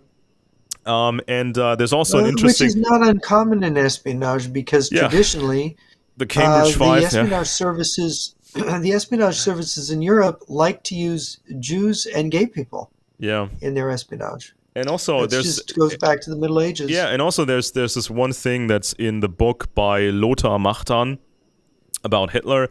The question of why Hitler left Austria pretty much simultaneously left Austria when Colonel Redl was caught. So with no apparent reason, just overnight, Hitler was leaving Austria, going to Munich, a place he probably already knew, and got himself an apartment. And at later stages in his career, he lied multiple times about the date when he actually went to Germany. Now, why would he basically escape to Germany just when Mr. Redl was caught? This is also an interesting chapter that has never really been looked at properly. So Hitler... So there's speculation that Hitler maybe was involved in this scandal in some way. Yeah, he was... everybody who was around Hitler in his early days, the people who rented an apartment to Hitler in Munich and in the other places, everybody who was around him knew that he was always away during the night. He would come home in the morning, sleep in, then he would get up, he would start grooming himself to a degree that was uncommon for men at the time. This was, told by many people. He was grooming himself a lot, and then he would go out in the evening and come back the next morning, and this was every night. So there's a strong possibility, and this is explored in the book by Lothar Machtan. There's a strong possibility that Hitler was always looking for new contacts, and he possibly had sex with all kinds of people, even important people, because at the time Hitler was good looking. He was a good looking man. His old friend August Kubitschek was always envious of Hitler because the women were interested in Hitler. He was not interested in them, and the women always thought Hitler was more handsome than Kubitschek. So yeah, maybe that's the reason the Austrians didn't want Hitler in the military when they finally tracked him down. But then Hitler was in Germany, and then Hitler joins the military. I mean, he just claimed he was too weak. Let me ask one other question here. Isn't it kind of expensive to move from Vienna to Munich if you're as poor as Hitler was? How did he afford that move? Yeah, Munich is probably the second or one of the top 5 most expensive places in Germany. I mean, there's Berlin, there's indications that Hitler knew Munich before he moved there, and he probably also knew Berlin. He knew the gay scene probably. Possibly even people like Ernst Röhm from the SA, who was also gay. Very, very suspicious. So Hitler just claimed he was too weak to join the Austrian military, and then pretty soon after, he decides to join the German military. And we know from these recent studies that Hitler's physical condition was not good. So he was in training. He was not doing well in training. He gets sent into combat, and like the very first battle they're in is complete chaos. So this was not a well-planned battle. There was just machine gun fire everywhere. So what Hitler did was he was looking for cover and stayed there. And so after this battle, he immediately became a messenger. So his job was to deliver orders. He was just to deliver messages from. He was a runner. He was a runner, and there were different between headquarters. Yeah, and there were different types of runners. Now, some runners they had to operate just at the front line, basically, under fire, and were constantly exposed to not just the gunfire but also the mud, because it was constantly raining in certain areas. So the trenches there was always water in the trenches, so you would get horrible trench foot and diseases, and sanitation was horrible. But Hitler, according to these new studies, Hitler was a different kind of a runner. He was mostly away from the front line. He could, for the most part, sleep in a real bed, and only sometimes his deliveries would be really dangerous. Now, of course, the obvious question is, how did he get the Iron Cross, the first degree highest version of the Iron Cross? Well, according to the new studies, if you knew the right officers, if you have a good relationship with certain officers, it would be easier for you to get these recommendations. And there was apparently this one incident where Hitler showed a special type of bravery and saved someone, and that's when he was proposed to receive this military decoration. But for the most part, he could sleep in a bed, and he was removed miles from the front lines, and there's also the stuff that was covered by Lothar Machtan, but not by this German British author. These incidents when apparently Hitler in the war was caught in the hay with another soldier. So that was that, and of course everybody had to lie about that afterwards. And also they considered Hitler to be a very strange guy.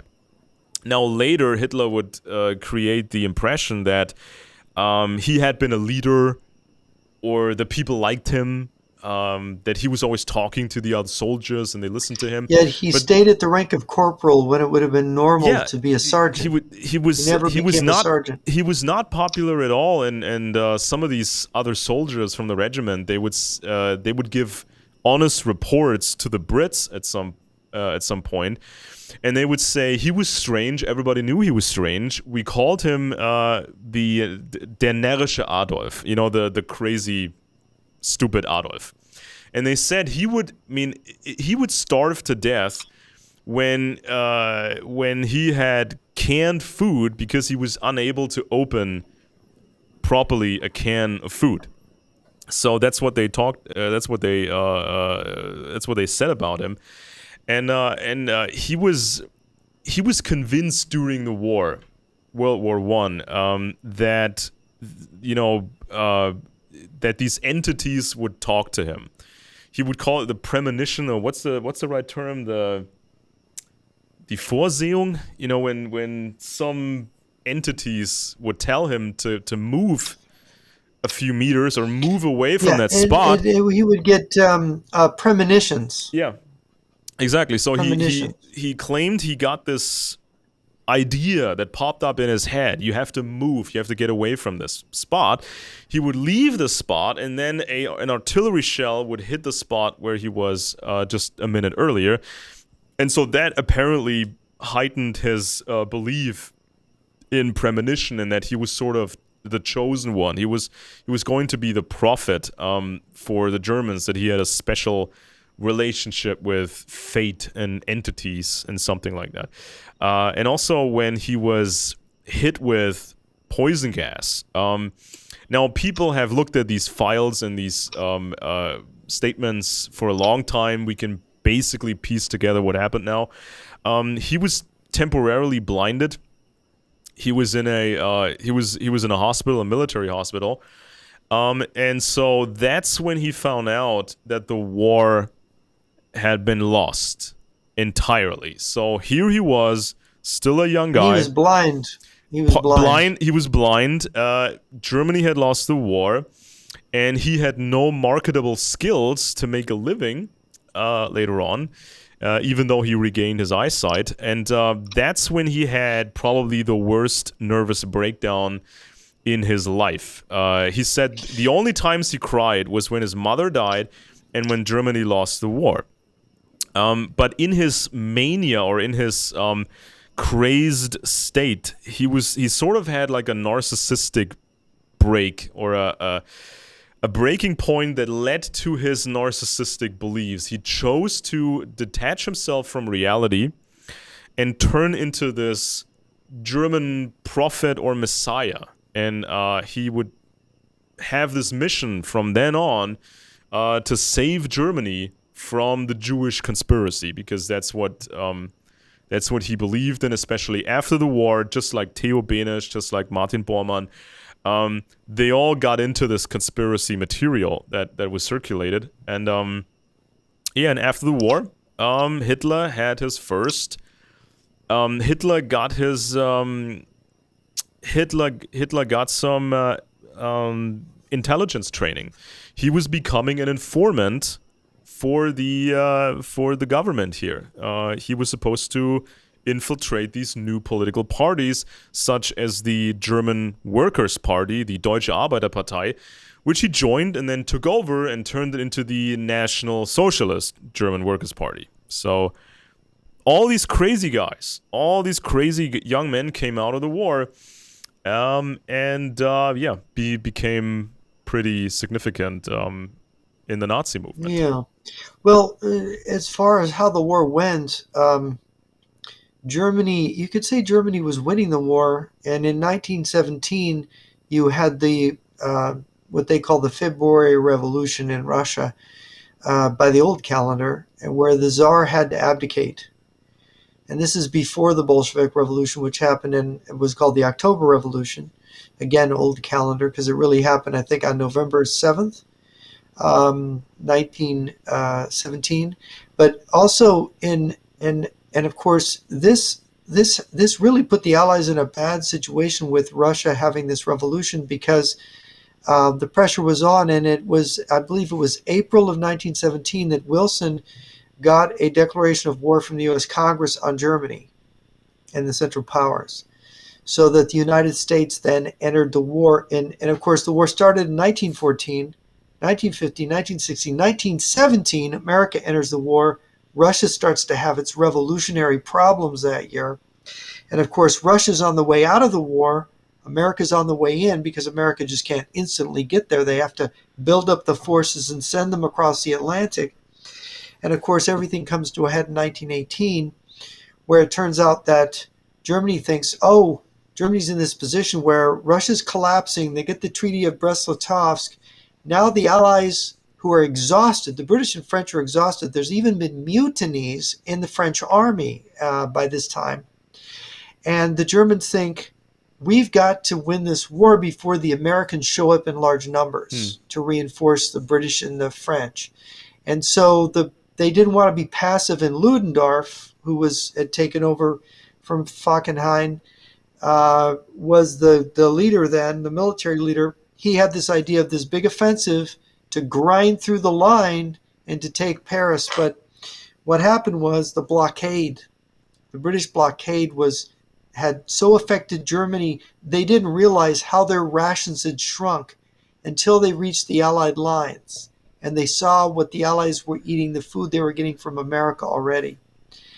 And it was then that I think in the minds of many German soldiers, because this offensive was initially successful, when they overran these Allied positions at the beginning of the offensive and they saw, look at what they're eating, look at what we're eating, it had a moral effect. And there was an effect on Ludendorff. And I've read this in various places, that Ludendorff himself was becoming personally demoralized by the situation. Even though they won the war in the East, by the way, they defeated Serbia. Romania even entered the war on the Allied side. They defeated Romania. They defeated Russia. So Germany had won all these battles. The Central Powers had largely won the war, except these Western allies. And then America comes in, and they're going to lose because the resources of America are that great, and their war exhaustion and the blockade has just strangled them. Yeah. And so that is when things start to fall apart. Maybe you want to talk about the end of the war and how that went. Well, I mean, since you just talked about Hitler. There's still so much to uncover, and I mean, I do like it when somebody like a historian like Christopher Clark, when he encourages others to further investigate. Because there's so many things that happened we still really don't know about, and what I was really interested in was because you talked about the resources and the financing and all that, and leading into the civil war in Russia and communism. What I was fascinated about was the story of Peter Bark. His original name was Pyotr Lvovich Bark. Now, he was kind of the highest ranking financial guru of Tsarist Russia, okay? And Peter Bark, he also had some significant contacts before the war, some significant contacts to the German banking system, specifically people who were tied to Britain. Okay, so at some point, Peter Bark leaves Russia. He goes to London. He lives in a luxurious place, and then he gets 16,500 pounds sterling from the Barings Bank on orders of the British Central Bank. Now, this is something that baffles historians to this day. So Peter Bark then became advisor to the Bank of England, and he was handed the Royal Victoria Order and the aristocratic title of a baronet, and all these other banking guys, these officials, were wondering, why are we giving this guy money? Why are we giving this guy such a position? What does this guy know about British banking? He knows all about Russian banking or Tsarist banking. Why are we working with this guy? And so before Peter Bark went to London, he had a stay in Paris, and the French intelligence service was looking into him. And there was a dossier from January of 1919, and that French intelligence dossier said that it said that Bark was a Bolshevik agent. Bark was a communist agent who was in contact with Leo Trotsky, and was having other contacts, and was working with the new was working with the new situation in Russia. Now, at the same time, Mr. Bark was still loyal to the Romanov family. These people who were now in England and Denmark and other places, because the Romanovs were a large family, and most of them simply left Russia. The last Tsar was supposedly killed with his family, and 4 other members of the family were supposedly killed, but we don't have any credible bodies. But most of them just left, and they went to France and Denmark and England. So Mr. Bark, who used to handle the Tsarist money, Bark was still handling the assets of the Tsars. So he was trading jewelry, very expensive jewelry, and he was networking with, these Romanovs and the other, relatives from the British throne. Because this was all the same kind of families. When we say Romanov, we really mean Schleswig-Holstein, Romanov-Gottorp. So this is kind of the cluster of families that we're talking about. And so people say the last Tsar was one of the richest guys in the world. But if you look closer, then a lot of this wealth of the Tsar was either on paper, or it was tied to the land and the palaces. So you couldn't just liquidate these palaces or these properties. So there was only a part of this wealth that was in stock or in gold or in jewels, and it became sort of a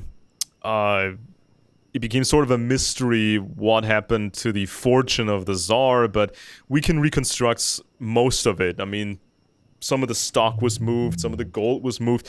It was meant to pay for Russia's war, really, and a lot of it was used up, or it was used as collateral to secure some of these loans. Now, Mr. Bark, he once worked. Mr. Bark once worked at a German bank. It was called Mendelssohn und Co. This was the most important bank in Germany at the time. Back in the 1850s, that bank had a close relationship with Russia. They were selling a lot of these Russian bonds, Russian government bonds and Russian railway bonds, actually. And there's some interesting other connections of that banking house to specific families. Mr. Bark had this great career, at the St. Petersburg Stock Exchange. Then Bark became the Minister for Trade, and then ultimately he became the Finance Minister of Russia. There's still quite a bit that is secret, because right after the Communist Revolution and after the Russian Civil War, you saw quite a bit of help for the communists by the British, and all these players that were associated with the British, certain banks, certain corporations. People want to remember Operation Trust had won the trust of a lot of people. The NEP, people thought Lenin wasn't really following communism anymore, that monarchists had infiltrated the Soviet government at all levels, that really Russia wasn't communist anymore, like people think today. And this was one of the greatest counterintelligence operations of all time. And we should mention, as we're on you like intelligence and we're on World War One, we should talk about Sidney Riley, the ace of spies, the British spy who was so very famous, who almost overthrew Lenin in 1918 in the Lockhart plot, but before then had done. He would go between the lines. He'd cross to the German side, pretending to be a retarded person. He was even caught and interrogated by the Germans at one point, and they were absolutely convinced an idiot. He was a moron. Yeah, and he at his one of his most famous exploits, which they don't even attempt to show this in the TV series. BBC made a TV series called Riley Ace of Spies. People can probably find it online somewhere. Um, Riley had knew that there was a colonel, that the Kaiser was going to be chairing a meeting of his military leaders, and this colonel was going there who was kind of new and didn't know anybody else there. He'd figured it out. And so he murdered this colonel to impersonate him. And Riley was a master of languages. He had German, he had French, he had Portuguese, he had Russian and English, of course. And of course, his real name, he was a Jewish guy. He was Jewish from Russia. He was born in the Russian Empire. And he ended up, as a teenager, running away to Brazil, where he worked, I think, at a whorehouse in Brazil, in was it Rio, that they found him. British intelligence found him and said, "This kid knows all these languages. We need Yeah. him. We're going to recruit him to become a spy." And so he gave himself an Irish name because that would make him seem anti-British, right, as a British agent. All very clever cover. But he's impersonating a colonel. This is an extremely bold thing to do. He's impersonating a colonel at a meeting, a high-level meeting of German military officers. So he's sitting at the table with the Kaiser, where the Kaiser announces the starting up again of unrestricted submarine warfare, and he gets away with it. He leaves the meeting. He's able to return to England and say they are starting unrestricted warfare again. This is just one example. He was at, by the way, Port Arthur at the beginning of the Russo-Japanese War. It's believed he helped the Japanese steal the plans to the port of Port Arthur, because the British were allied with the Japanese at the time, and it helped to build the Japanese fleet up.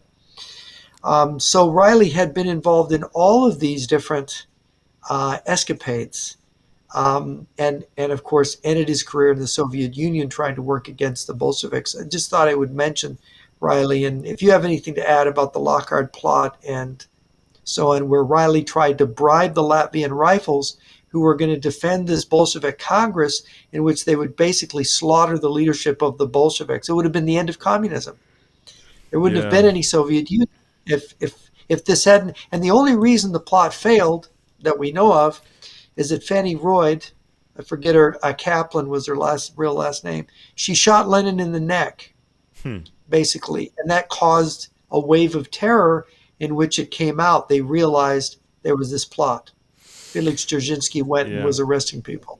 I mean, there's obviously many people don't know anything about who gave support to the Bolsheviks, and then you have the truthers who believe that this was all a Jewish world conspiracy operation. But if you look closely, I mean, there were different players who thought of supporting the Bolsheviks. Now, for example, you had the German leadership. The German leadership had this idea of supporting the Bolsheviks to get a peace on the Eastern Front. And, Yeah, in fact, that's what the deal was. We help you get into power. We support you in a revolution, and you will make a peace treaty on our basis. yeah, And exactly. Lenin And even tried to kind of mess with the Germans after they had helped him into power, and they started marching on St. Petersburg, and they had to give the Germans everything they wanted in that treaty, which by the way created an independent Ukraine. The yeah. Treaty of Brest-Litovsk. Ukraine became an independent country with that treaty. So people who say that Ukraine doesn't have a history of being an independent country, it's Well, not true. according to Alex Jones, handing over Ukraine or having Ukraine at all was just the Judas payback by Lenin to the Rothschilds. That was something that was on, I think, Alex Jones's Oh, that's just website. ridiculous. That was on Alex It's Jones's website ridiculous. a few weeks ago, and we've talked about this Yeah. before. But What a what a what an you had, I mean, there ignoramus! was What an some, embarrassment Alex Jones is. yeah, and there was some. I mean, because Russia, when before the war was even over, World War One, before the war was over. Now this is the year 1917. At that point, 90% of Russian mining was foreign owned, or owned by foreign stock investors.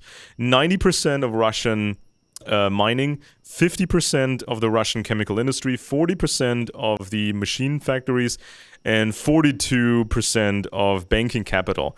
That was owned by Western investors at the time. And so you had They different certainly did lose their investment, didn't they? you had all these different actors, all these different players, and they all had limited knowledge, and they all had different ideas about what should happen with Russia. And so sometimes, if you look at the support for the Bolsheviks or the early Soviet government, sometimes you can find a Western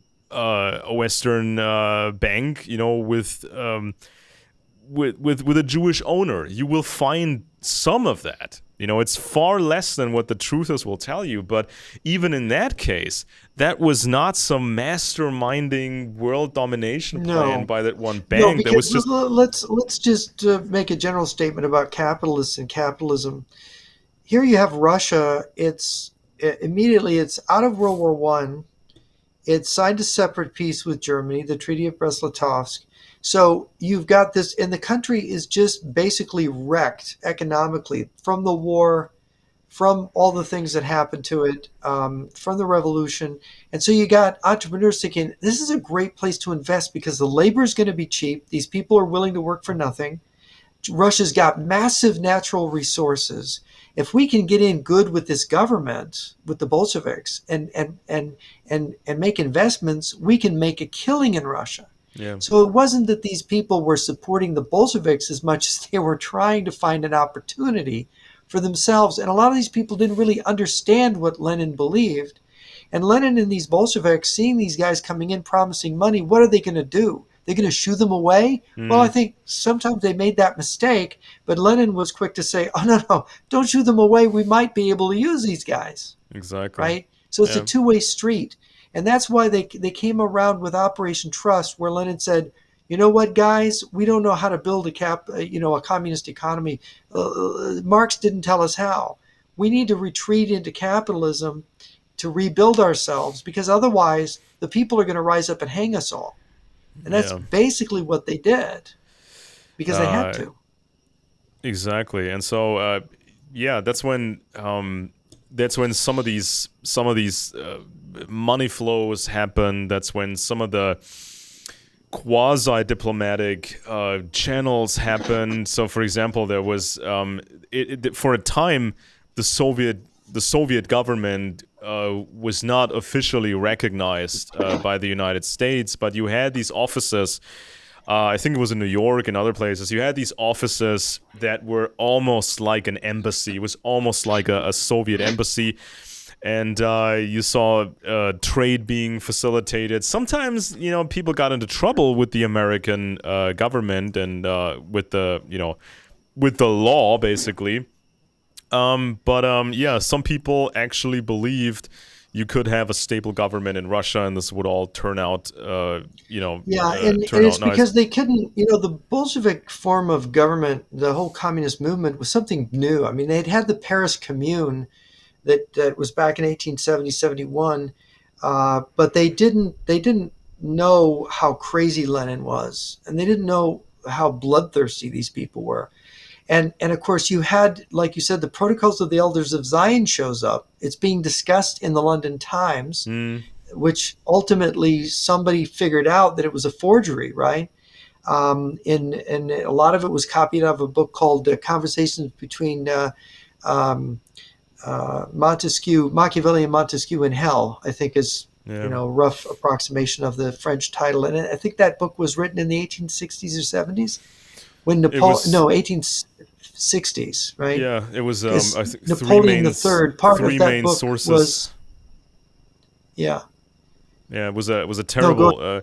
Well, the protocols. I mean, the protocols were probably one of the worst fakes of its kind, but it became so powerful because of the aura it had, and because of all this other conspiracy literature that was already around or had been around for quite some time. Now, Yeah, if you just look, I should add, as you say that is so powerful. I had a knockdown, drag out argument last night with a friend who suddenly pipes up, and he's been talking to some of these anti-Semites because they're all around, and I've heard them all say it. He said, "Well, I don't know about that. That the protocols are a forgery because the protocols made these really stupendous, accurate no, predictions they of did the not. future." No, they did not. Right? It was And it's if like, yeah, oh, I are went. you not? Who are you been Yeah, talking I to? went through these. I mean, I people can find my book on as an Amazon Kindle ebook now about 200 years of conspiracy media, and so in my book I look at the protocols, one after the other, um, and first of all, this whole thing about protocols and numbers for these individual protocols, that was just a gimmick. It was just a marketing gimmick.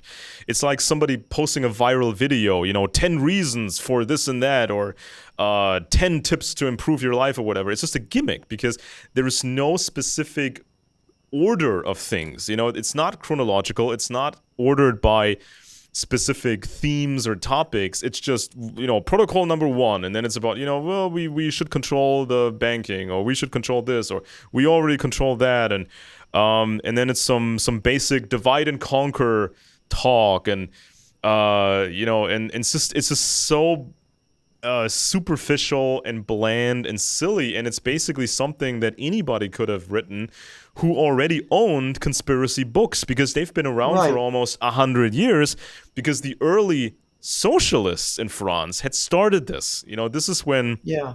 this is like the 1820s and the 1830s. This is when the communists started the next wave of conspiracy literature, and they came up with the Jewish well conspiracy for various reasons, mostly to get around the censorship. Because in France, if you were a communist and you wanted to destabilize France or change France, you couldn't directly attack the government because they would come after you. But if you sort of kind of say, well, it's, this is all about the Jews and the Jewish capitalism, the Jewish, whatever. If you blamed Jews, it was a way around the censorship. So that was one reason for it. And at some And of point, course, this literature, it isn't that it's prophetic. It's what it's really speaking to is the native resentments of people who many people have had failures or disappointments in their life. And so it's calculated to speak to alienated people. yeah. So they think it's prophetic because it somehow has this ability to speak to them, but it really is not. Yeah, and of course, if you were a average citizen in France, in the early 1800s, right, you were used to, or your family was used to serfdom and the king and all that, and now it's a different world. Now it's industry and there's railways and foreign ownership of railways, and suddenly you have to pay to cross a certain bridge. Obviously, that was a new situation for people, and these early socialists, these early communists, they made it appear that this was all about the Jewish spirit of greed, when you just had many centuries of aristocratic greed and exploitation. But the commies, they all made it all about the Jews and the Jewish parasitic, spirit and all that. But over time, within a few decades, the communists actually reduced the anti-Semitism, and what they were left with was the sort of the main enemy of the capitalist imperialist pig. So forget the Jewish vampire, the Jewish parasite. Now the enemy is basically everyone who we define as a capitalist imperialist big. And that's when the right wing was picking up the anti-Semitism and continued where the communists actually left off. And of course, that was Hitler. I should mention too. There's this book. It's very good. Naomi Cohen wrote this book, Jacob H. Schiff, A Study in American Jewish Leadership, and it's very. I urge people to read. This is a really good book, but it puts to rest these vicious stories that were about Schiff. Schiff was one of the main leader of international Jewry in the world during the time of World War I and the Russian Civil War.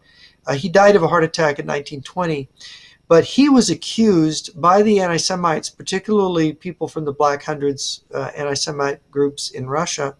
He was accused of financing the Bolshevik Revolution. He was a New York banker, Lower East Side banker, associated with the Warburgs. But he was, in real life, he was a conservative religious Jew and a very dignified man, and he did not support the Bolsheviks. In fact, you can find congressional testimony where people came before Congress and said that Schiff financed the Jews. Of course, these people don't know what they're talking about. Somebody can come before Congress and tell any crazy story. The reality is that Schiff financed Admiral Kolchak, the white admiral, who was fighting in Siberia, fighting against the Bolsheviks in Siberia. And he told, when Jews were saying, look, the whites have these, and it's true, the pro-Tsarist forces, the whites had these Black Hundreds, this pro-Tsarist group that was extremely anti-Semitic. They were vicious. They committed anti-Semitic atrocities against Jews. And what Jacob Schiff told them is, he said, look, there's even more atrocities committed against Jewish businessmen and Jewish people by the Bolsheviks than by the Black Hundreds. And so, and besides, we need to support what's decent and right. We need to win over the whites. And of course, you had this issue in the Russo-Japanese War. Jacob Schiff paid, there were Russian prisoners in Japan. He paid to have pro-democratic propaganda leaflets given to the Russian prisoners in Japan. So when they would go back to Russia, they would go back with democratic ideas because, of course, the Jews were being persecuted by the Tsarist regime in Russia. This was natural. But later, this was turned into propaganda by people. It was even in the New York Times that somehow Jacob Schiff had financed the Bolshevik Revolution, right? The revolution of 1905 after the Russo-Japanese War. He was trying to finance Trotsky and so on. And so these stories just multiplied and grew so that this guy was, and in fact, it's so bad that here in Michigan, Henry Ford in Detroit, he had this Dearborn Observer, I think it was called, in which he Dearborn published Independent, I all think. these, Dearborn Independent, that was it, in which he published all these anti-Semitic slurs, including the protocols, by the way, and all this stuff on Schiff. And while Schiff was alive, he would not go after Ford. But when he died, his family, their estate, sued Ford, proved in court that these were all lies, proven in court. And Ford had to publicly apologize for these writings. Yeah, I mean, and that's the thing. I've in my book, when I go into not just the protocols, but also the stuff that came before the protocols, stuff that came after the protocols, the German material, the Nazi era material. I always find that there's never anything in it that could be useful to anybody in a court of law, right? So if you look at the protocols, for example, they are virtually empty. No secret agent's cover is blown by the protocols. No secret operation is blown by the protocols. There's no evidence against anybody that would get you a search warrant or an arrest warrant. There's nothing in it. And there were many other of these pamphlets and books and documents, and there's never anything concrete in it. Nothing that would get you a search warrant against some Jewish person or an arrest warrant. There's never anything in it. Now, normally, when you have a quality forgery, for example, when the KGB had their Department X, I think it was called, so they would use actual real files. They would use actual facts and mix it with false information and distortions and then present it to the target audience. So they would always mix in something that was true and was previously secret to make the forgery look more believable. But the protocols were simply cobbled together by, from older material, and there was no effort that was put into it. And it was just a silly gimmick of having these different protocols with no specific order. It was just to have that gimmick. It's just like that Springmeier guy who put out that book, The 13 Bloodlines of the Illuminati, because it just sounds so catchy, right? Oh, there's 13 specific bloodlines of the Illuminati, but he had no idea about any of that. And it's like, it's the protocols of Zion. So supposedly, put yourself mentally in this position. Supposedly, the author or the voice of the protocols is this leading conspirator, Jewish conspirator, and he's talking to his comrades, but then he's telling them this superficial garbage. Why that meeting? Why would he talk these generalities and these banalities to his conspirators? Why would he not talk specific operations? Okay, you do this operation and use your assets to do this. You cover this and do specifically that, and you do this. But no, it's just this garbled nonsense that and anybody could have come up with. And it's so generalized that you don't have who's named. Where are the names? Where are the names of these conspirators? Exactly. Who are they? No identity is blown. Not a single operation is exposed. There's no meat. There's no bones. There's nothing of any substance. And the broader narrative of this broader conspiracy literature was that the Jews, or the Jewish conspiracy, according to them, was not just responsible for the First World War, but also responsible for the French Revolution. Jews were responsible for the fall of the Roman Empire. Jews and the American Civil War. They're supposedly responsible. Exactly. Right? Jews were responsible for the Civil War, and also Jews were responsible, according to them, for previous wars in Europe between the European powers during the 1800s. This is something you can find in the even in the Cold War era John Birch Society literature, when they would retell these old fairy tales that these tiny little Jewish families at will could cause wars. So if the Rothschilds wanted war, they could have war. And if some king misbehaved, the Rothschilds would punish them by financing the other kings.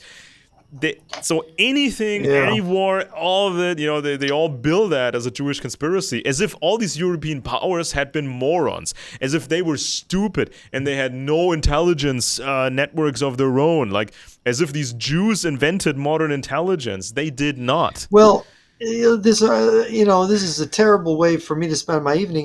This is a person who called me. He's a Christian conservative person, and I don't know. He's drifted into the pro-Russian camp.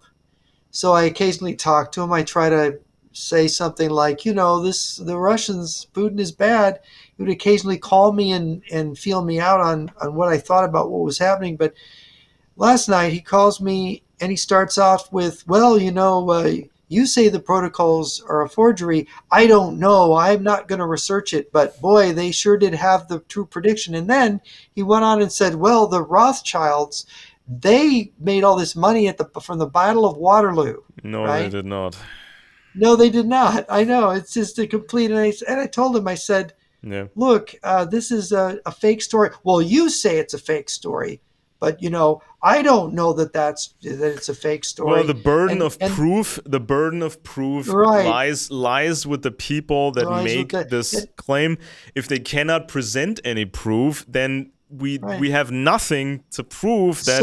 So then then he goes on. His next thing is that the Ashkenazi Jews aren't really Jews, and therefore, because they're not really Jews, Israel's not legitimate because it's supposed to be the homeland of the Jews, and the Ashkenazis aren't really Jews.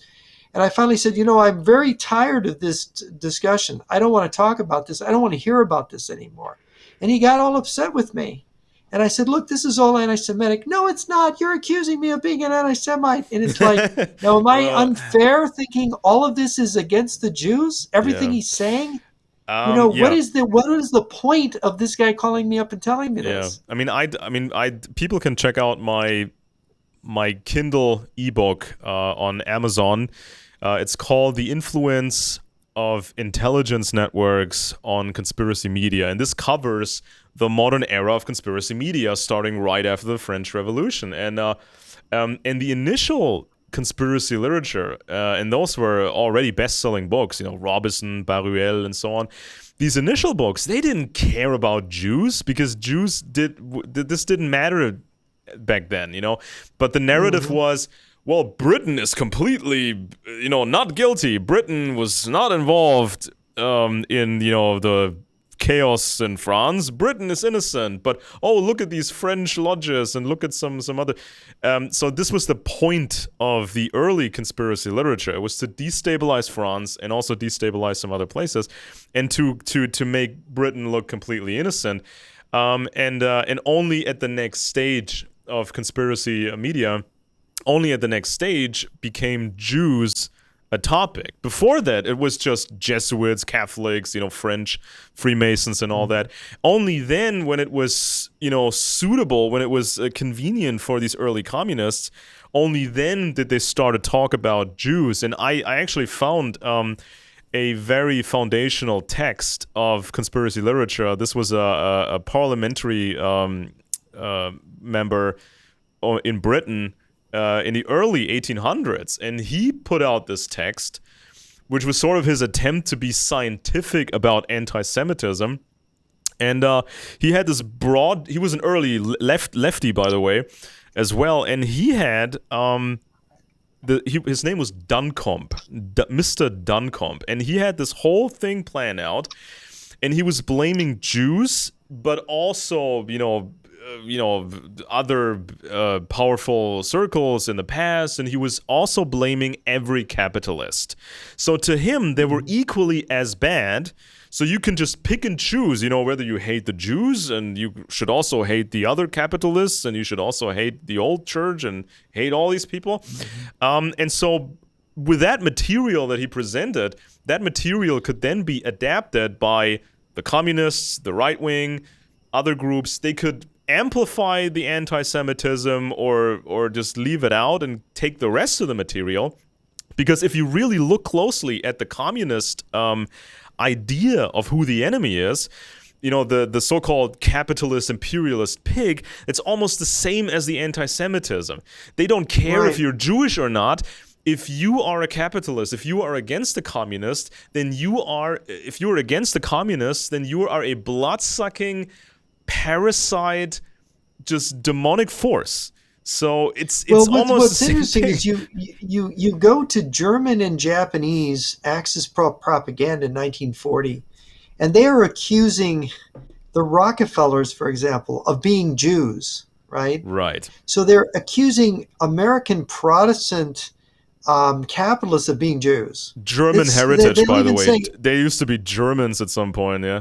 The right, and the same thing. Rockefeller, I mean, yeah, they claim that Stalin was really Jewish because his name in Georgian Shvili. Jugashvili, so it's Jew Gashvili, right? So he's a Jew.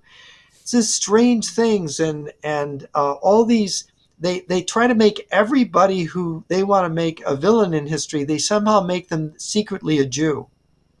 This is The what they do. crypto, yeah, the crypto Jews that are everywhere. Yeah, I got the same response by some right wingers. They say, "Well, if you're not for us, you must be a Jew." And I said, "No, my ancestors were high-ranking Nazis, and all my ancestors had to be background checked. All my ancestors were background checked by the Nazi government because you couldn't get married without this background check. And so they were tracing their ancestors from multiple generations, and you had this official document. They called it an Ahnenpass. We still have some of those. They called it an Ahnenpass, and that was your document to prove that you're not Jewish. And so, yeah, this was sort of the theme that became so powerful after World War One, and my ancestor Theo Benesch was running with it, and he worked at Der Stürmer.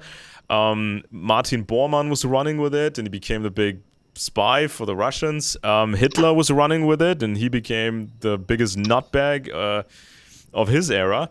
They all believed this so passionately because it gave them an explanation or an alternative explanation for evil. Evil is Jewish and Jewish is evil, and the Aryan ethnic collective, that those are the good guys, and our imperialism is good, right? That's what they said. But Yeah, it yeah. was it I mean, was it's so tragic because if you think about the innocent people that are hurt by this way of talking, and I am so offended when I hear people going for this anti-Semitism. And of course, you can have your heavy-handed, propagandistic version of explaining it. There's a beautiful story about a Jewish girl. It's called "When Hitler Stole Pink Rabbit." It's a German movie, yeah. actually. Have you heard of this movie? I think I've seen the trailer of it. It's really well done, and I want to tell people this because it tells the story of the persecution of Jews in Germany through the eyes of a little German Jewish girl whose dad is a journalist, and they have to leave Germany and they have to move to Switzerland, and they end up getting bounced to France and then England. And she's 9 years old, and she has to leave her pink rabbit behind because they have to really flee because they're afraid of being arrested because Hitler is coming to power. And it's just very well done. It's beautiful German. It's in German. You can get it with subtitles if you don't have any German.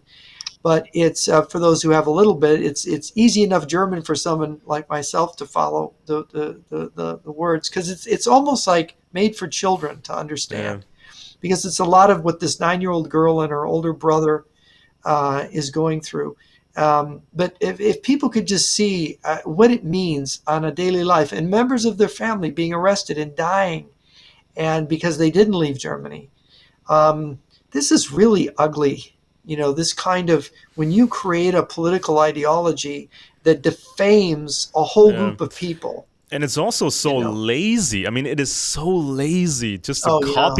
copy these old fairy tales. I mean, if you want to figure out older intelligence networks, in the 1900s and the 1800s and the 1700s and the 1600s, I mean, knock yourselves out. Everybody is free to actually try to reconstruct the intelligence history of those centuries. And now we don't have convenient files, like we have for the 20th century.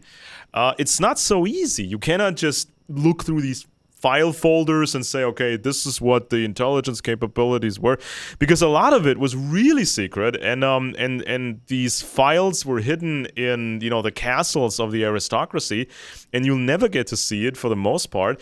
And it takes a lot of effort to figure out what the intelligence capabilities were in the past, of these different countries. And so every time I read these and I really studied this conspiracy literature, I always get the sense that this underlying assumption that everybody was stupid except the Jews. Everybody had zero or almost zero intelligence skills. Everybody was dumb and they couldn't tie their shoelaces. But these Jews, they were clever and they used some very baseline techniques and took over the British Empire with nothing but some loans and a courier system. I mean, just no way in hell. I mean, all these No, it's empires. The ridiculous. British It's Empire, ridiculous. I mean, at the height Mhm. of its power, it was so large. Does anybody really believe it could have worked without extensive intelligence capabilities? These people were not stupid, and they were not fooled by some newcomers to the game who And by had the no way, special techniques. prejudice against Jews has been universal, and the persecution of Jews has been universal. I mean, you do have a Jewish prime minister in Great Britain in the 19th century, um, and that is an exception, an exceptional person as well. Disraeli, Yeah, Benjamin who Disraeli. Benjamin Disraeli, who was an extraordinary diplomat, politician, writer, a genius. Um, and of course, what they make out of that. Disraeli. They will cut his quotes and reframe them to make him look like he's part of the whole thing. But in reality, Jews have had quite a difficult time, and they have had to be better. They have had to excel. They have had to survive. They have had to live by their wits because they were blocked from professions. They were prevented from owning land in some countries. They weren't allowed to do certain things. And so you end up. It's I think it was Thomas Sowell who has written about race in America. Very brilliant American political science economist, social scientist. He explained that when the evidence is that when people are persecuted, it's not a good thing, but when they're persecuted, not destroyed, but just persecuted, it forces them to be better. He Yeah, talks about the Chinese diaspora in Southeast Asia, where these people have become wealthy despite being persecuted and hated by all the local ethnic groups that are in Southeast Asia. He talks about the blacks being persecuted after the Civil War, how they formed their own schools and they had their own businesses and they were creating their own, until then the welfare came in and said, "Oh, you poor people, let us give you something. If you want to destroy somebody, give them something for nothing." And of yeah, course, he talked about the Jews, and it's that when people have to struggle against resistance, they have to be better. It does make them, forces them to be better. yeah. And this is an important lesson to learn about people who are minorities who are persecuted. It's Um, not um, necessarily all bad. Of course it's bad, but these groups actually can become really strong. right after World War One, the British were looking at the Germans, and they saw what the Germans were talking about. Now, for example, Ludendorff, others. I mean, some of the most famous people in Germany. They were talking about this anti-Semitic conspiracy stuff, and so the British saw that, and they got the idea that this could become useful for Britain, because on the surface the Germans would be very angry at the British, because of the war, but by framing it as a Jewish conspiracy, that could be useful for Britain. And also this notion that the Rothschilds, this tiny little family, and whose members, by the way, fought in different wars, and also died in wars, by the way. This is something that most people actually don't know about the Rothschilds, fighting and dying in wars or getting injured. There's this idea that these tiny families like the Rothschilds, that they took over the British Empire and took away the power from the aristocracy. That silly idea could actually play into the hands of the British aristocracy, because if the Germans believe that nonsense, you could actually create this impression that British aristocracy was seeing the Nazis in a positive light, and the right wing in a positive light. And this was the Great Deception maneuver that was described, for example, by Louis Kilzer, the 2 times Pulitzer Prize winner. Lou Kilzer, in his book Churchill's Deception, for example. Also Carroll Quigley. Carroll Quigley wrote about this as well. So this was sort of a strategic, one of the biggest problems ultimately for the Nazis, because the Nazis believed they had powerful friends in Britain. This is why Rudolf Hess flew to Britain in his little plane. In May 1941. Exactly, because he thought he had powerful friends in Britain. So this whole illusion was created based on this legend of the Elders of Zion, because from the Nazi point of view, these Jews had taken away the power from the Jews had taken away the power from the British aristocracy, and maybe if the Nazis worked with these aristocrats, you may be able to restore aristocratic rule in Britain and take the power away from the Jews. So just by believing that nonsense, the Yeah, Nazis open up ugh. themselves for some of the worst intelligence failures in modern history. And I see the Well, same intelligence if you failures want to today. fool, yeah, if you want to fool people, pretend to believe what they believe in, Yeah, because everybody thinks they're right, you know. yeah, So since they think they're right, oh yeah, he thinks this, I'll pretend I believe the same thing. And this is really almost surefire way of winning people, right? That yeah, these intelligence folks know is like, oh, these crazy Nazis, they believe this stuff. Well, I'll just pretend to believe it, and they'll think I'm one of them yeah. And also because yeah, these aristocratic families on German soil. These aristocrats, they joined the Nazi Party, and of course they had their secret communication channels with Britain. But these aristocrats in the Nazi Party, they were acting like they were these aristocrats were acting like a bit of buffoons. They're pretending to be somewhat harmless. Not a threat to the Nazi leadership. They didn't want to create the impression that the aristocrats wanted to take over the Nazi regime. The aristocrats were presenting themselves as helpful. One of the important aristocrats was gay, and there were a bit of this and a bit of that.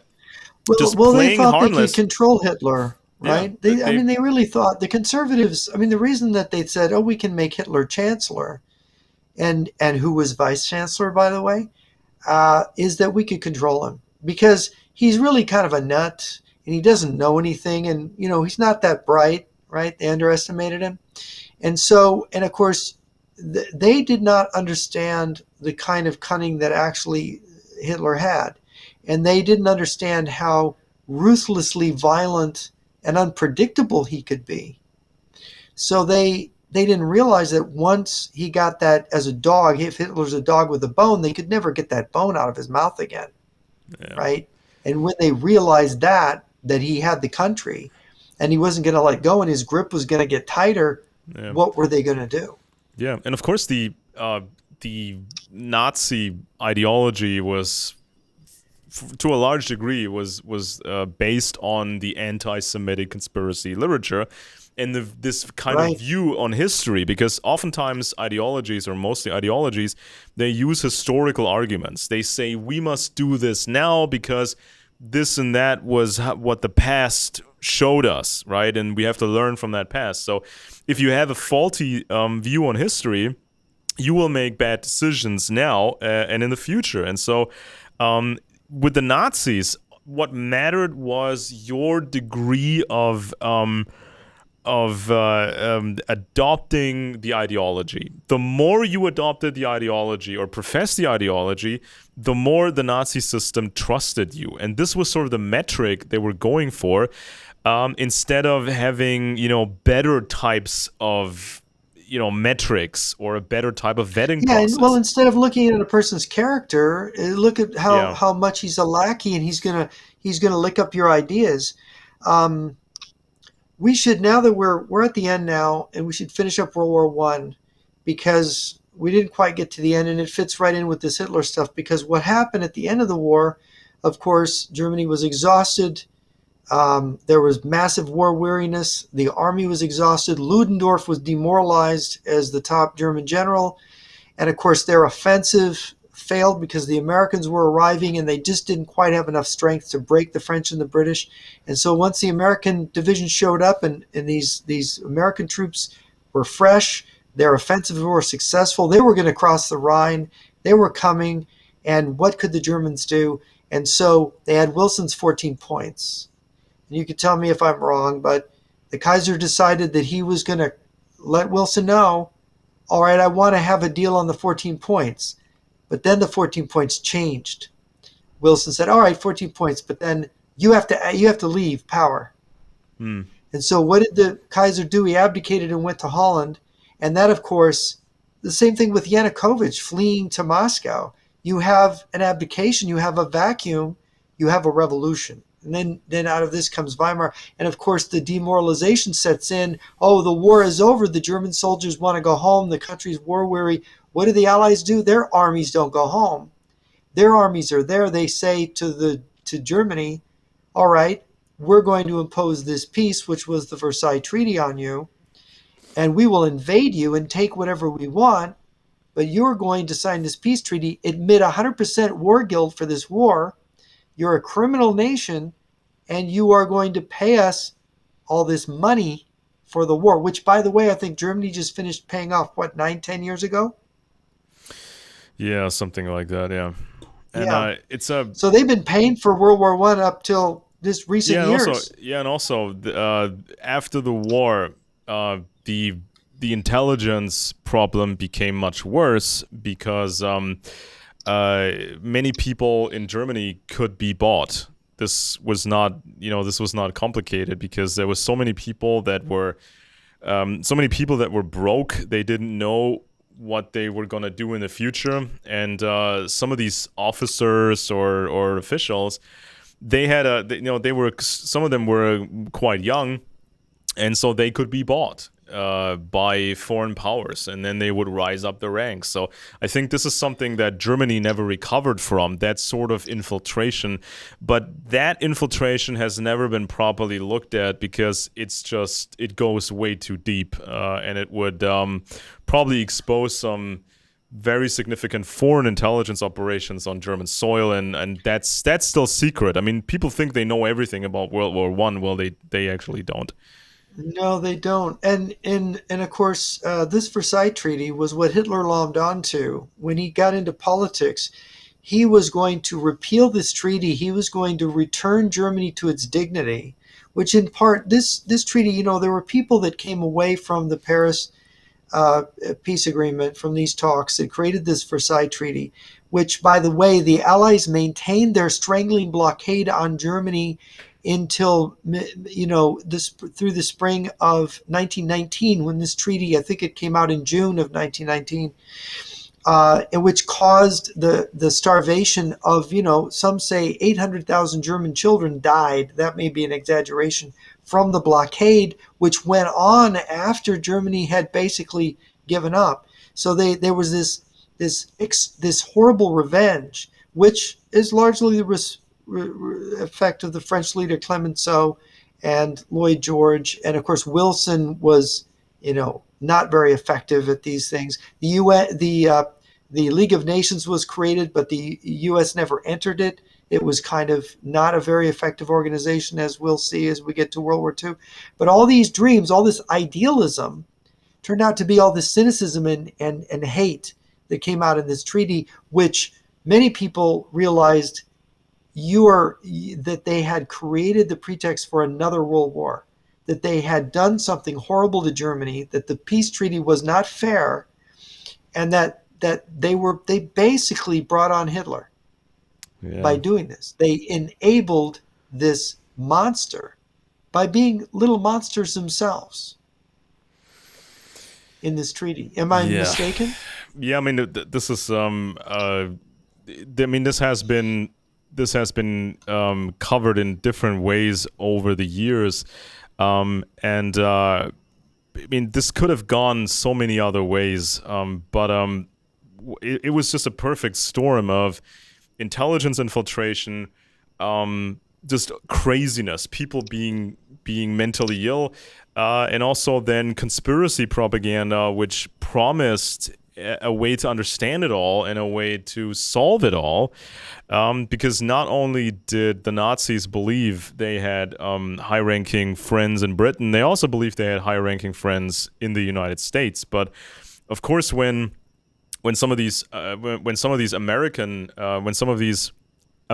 companies figure out how crazy the Nazis were, these companies, of course, became very important in the American war effort, and they churn out the Oh yeah. warplanes, Yeah. and all these tanks and Because not everybody. This is the thing: is you can't blame somebody for mistaking. Hitler hadn't killed anybody. In the 1920s, or right when he came to power. There were people who really understood Hitler, knew how dangerous he was when he came to power, and knew his intentions. People like Hannah Arendt, who got out of Germany too. She was a German Jew. Carl Um, Gustav Jung. well, Jung was Swiss, so he was in there. But yeah, yeah, he He flirted with the Nazis at first, and then he but he did the realized. I mean, even assessment. Admiral, He worked on yeah, the right, Hitler assessment. on the OSS psychological assessment, and then of course you've got Admiral Canaris, which is in 19, I think it's 1935. He becomes the head of the Abwehr, and he's thinking, oh, Hitler's an okay guy, and then I think it takes him about a year to realize how crazy Hitler is Yeah. and how dangerous he is, and starts to think about, how do I curb this guy? How do I stop him? And of course, so it's very difficult for people. It's like people believing in Putin, right? That Putin's a good guy, that he's Mm-hmm. really Christian, or he's Mm-hmm. this or that. It's the same thing. The people project what they want to believe on Hitler. And Hitler was this theater guy. He was an artist, right? He was a Yeah. painter, really. But he created artistically this theater in which he put on these performances, which is what the Nuremberg rallies were, what Oh was yeah. his speeches were performances. Yeah, There's this anecdote. It's in Albert Speer's memoirs. The architect, then later the responsible for the war right. production. Albert Speer, he remembers the because he was, I mean, for quite a while, he was supposed to come up with designs for these big party rallies, these big event and other big events. So he was just improvising with these large banners and these gigantic lights that you would use to light up the sky to see enemy planes. He would use them as an artistic tool. And so then, of course, Albert Speer he got to see the film work that was done by Leni Riefenstahl. She was responsible for these famous Nazi movies they can still find on the web now. So there was one instance where the film was ruined. The recordings were actually ruined, or some of them, for an important event. And so they had to reshoot some of these bits. And Albert Speer thought, well, this is not going to work so well because, I mean, he remembered the event and he thought, well, I mean, if a Nazi official is talking in front of all these people, you cannot reproduce that. You cannot just film the same guy without an audience and have him say his lines and then cut this into the movie and make it look like he's talking to the crowd. I mean, it's not going to have the same energy, Speer thought. But on the contrary, the reshoot turned out to be better than the original footage, and that made Speer think. He always thought this was a genuine emotion at the rallies, and this was just genuine performance. But then he thought, no, these people are actors, and they were better at the reshoot with no audience than they were with the audience. Well, and of course, film, because it can get that close up, Yeah. it blows up, it increases the emotional impact of what emotions are there. And this is why Hitler could be so effective both in front of an audience with his grand gestures and his Yeah. stagemanship, and why he then could be effective on film as well. And he was always carefully strategizing these things. So next week we can get into World War II and this terrible war that then comes out of World War One, and of course communism, Stalin, Hitler, the West, and how this strategy, because it's really, World War II is a three-sided war. There's three basic sides, and the Russians play both sides against the middle. So, All right. I mean, I think we should just quickly repeat that point you made just a few minutes ago, that people nowadays they underestimate Vladimir Putin. They don't know Vladimir Putin. They like the image of Putin, but the public image Putin is not the same guy as the real actual Putin, Right. and so people underestimate the guy, and they were also subjected to this conspiracy propaganda that's virtually the same propaganda that we saw with the Nazis, because back then people thought we're a Zionist or Jewish occupied system. We have to shake off this Jewish control. And same thing nowadays with these popular influencers, people with millions of listeners, and they will tell the audience, the America is occupied. America is occupied by the globalists, and then they tell you the globalists are the Jews, and then they tell you that Russia was. They tell you that Russia had been under Jewish control for 85 years, the communism phase, that's what they say. But then Vladimir Putin actually freed his people. And so now what's left to liberate is the United States, so Americans need Russia's or Putin's help.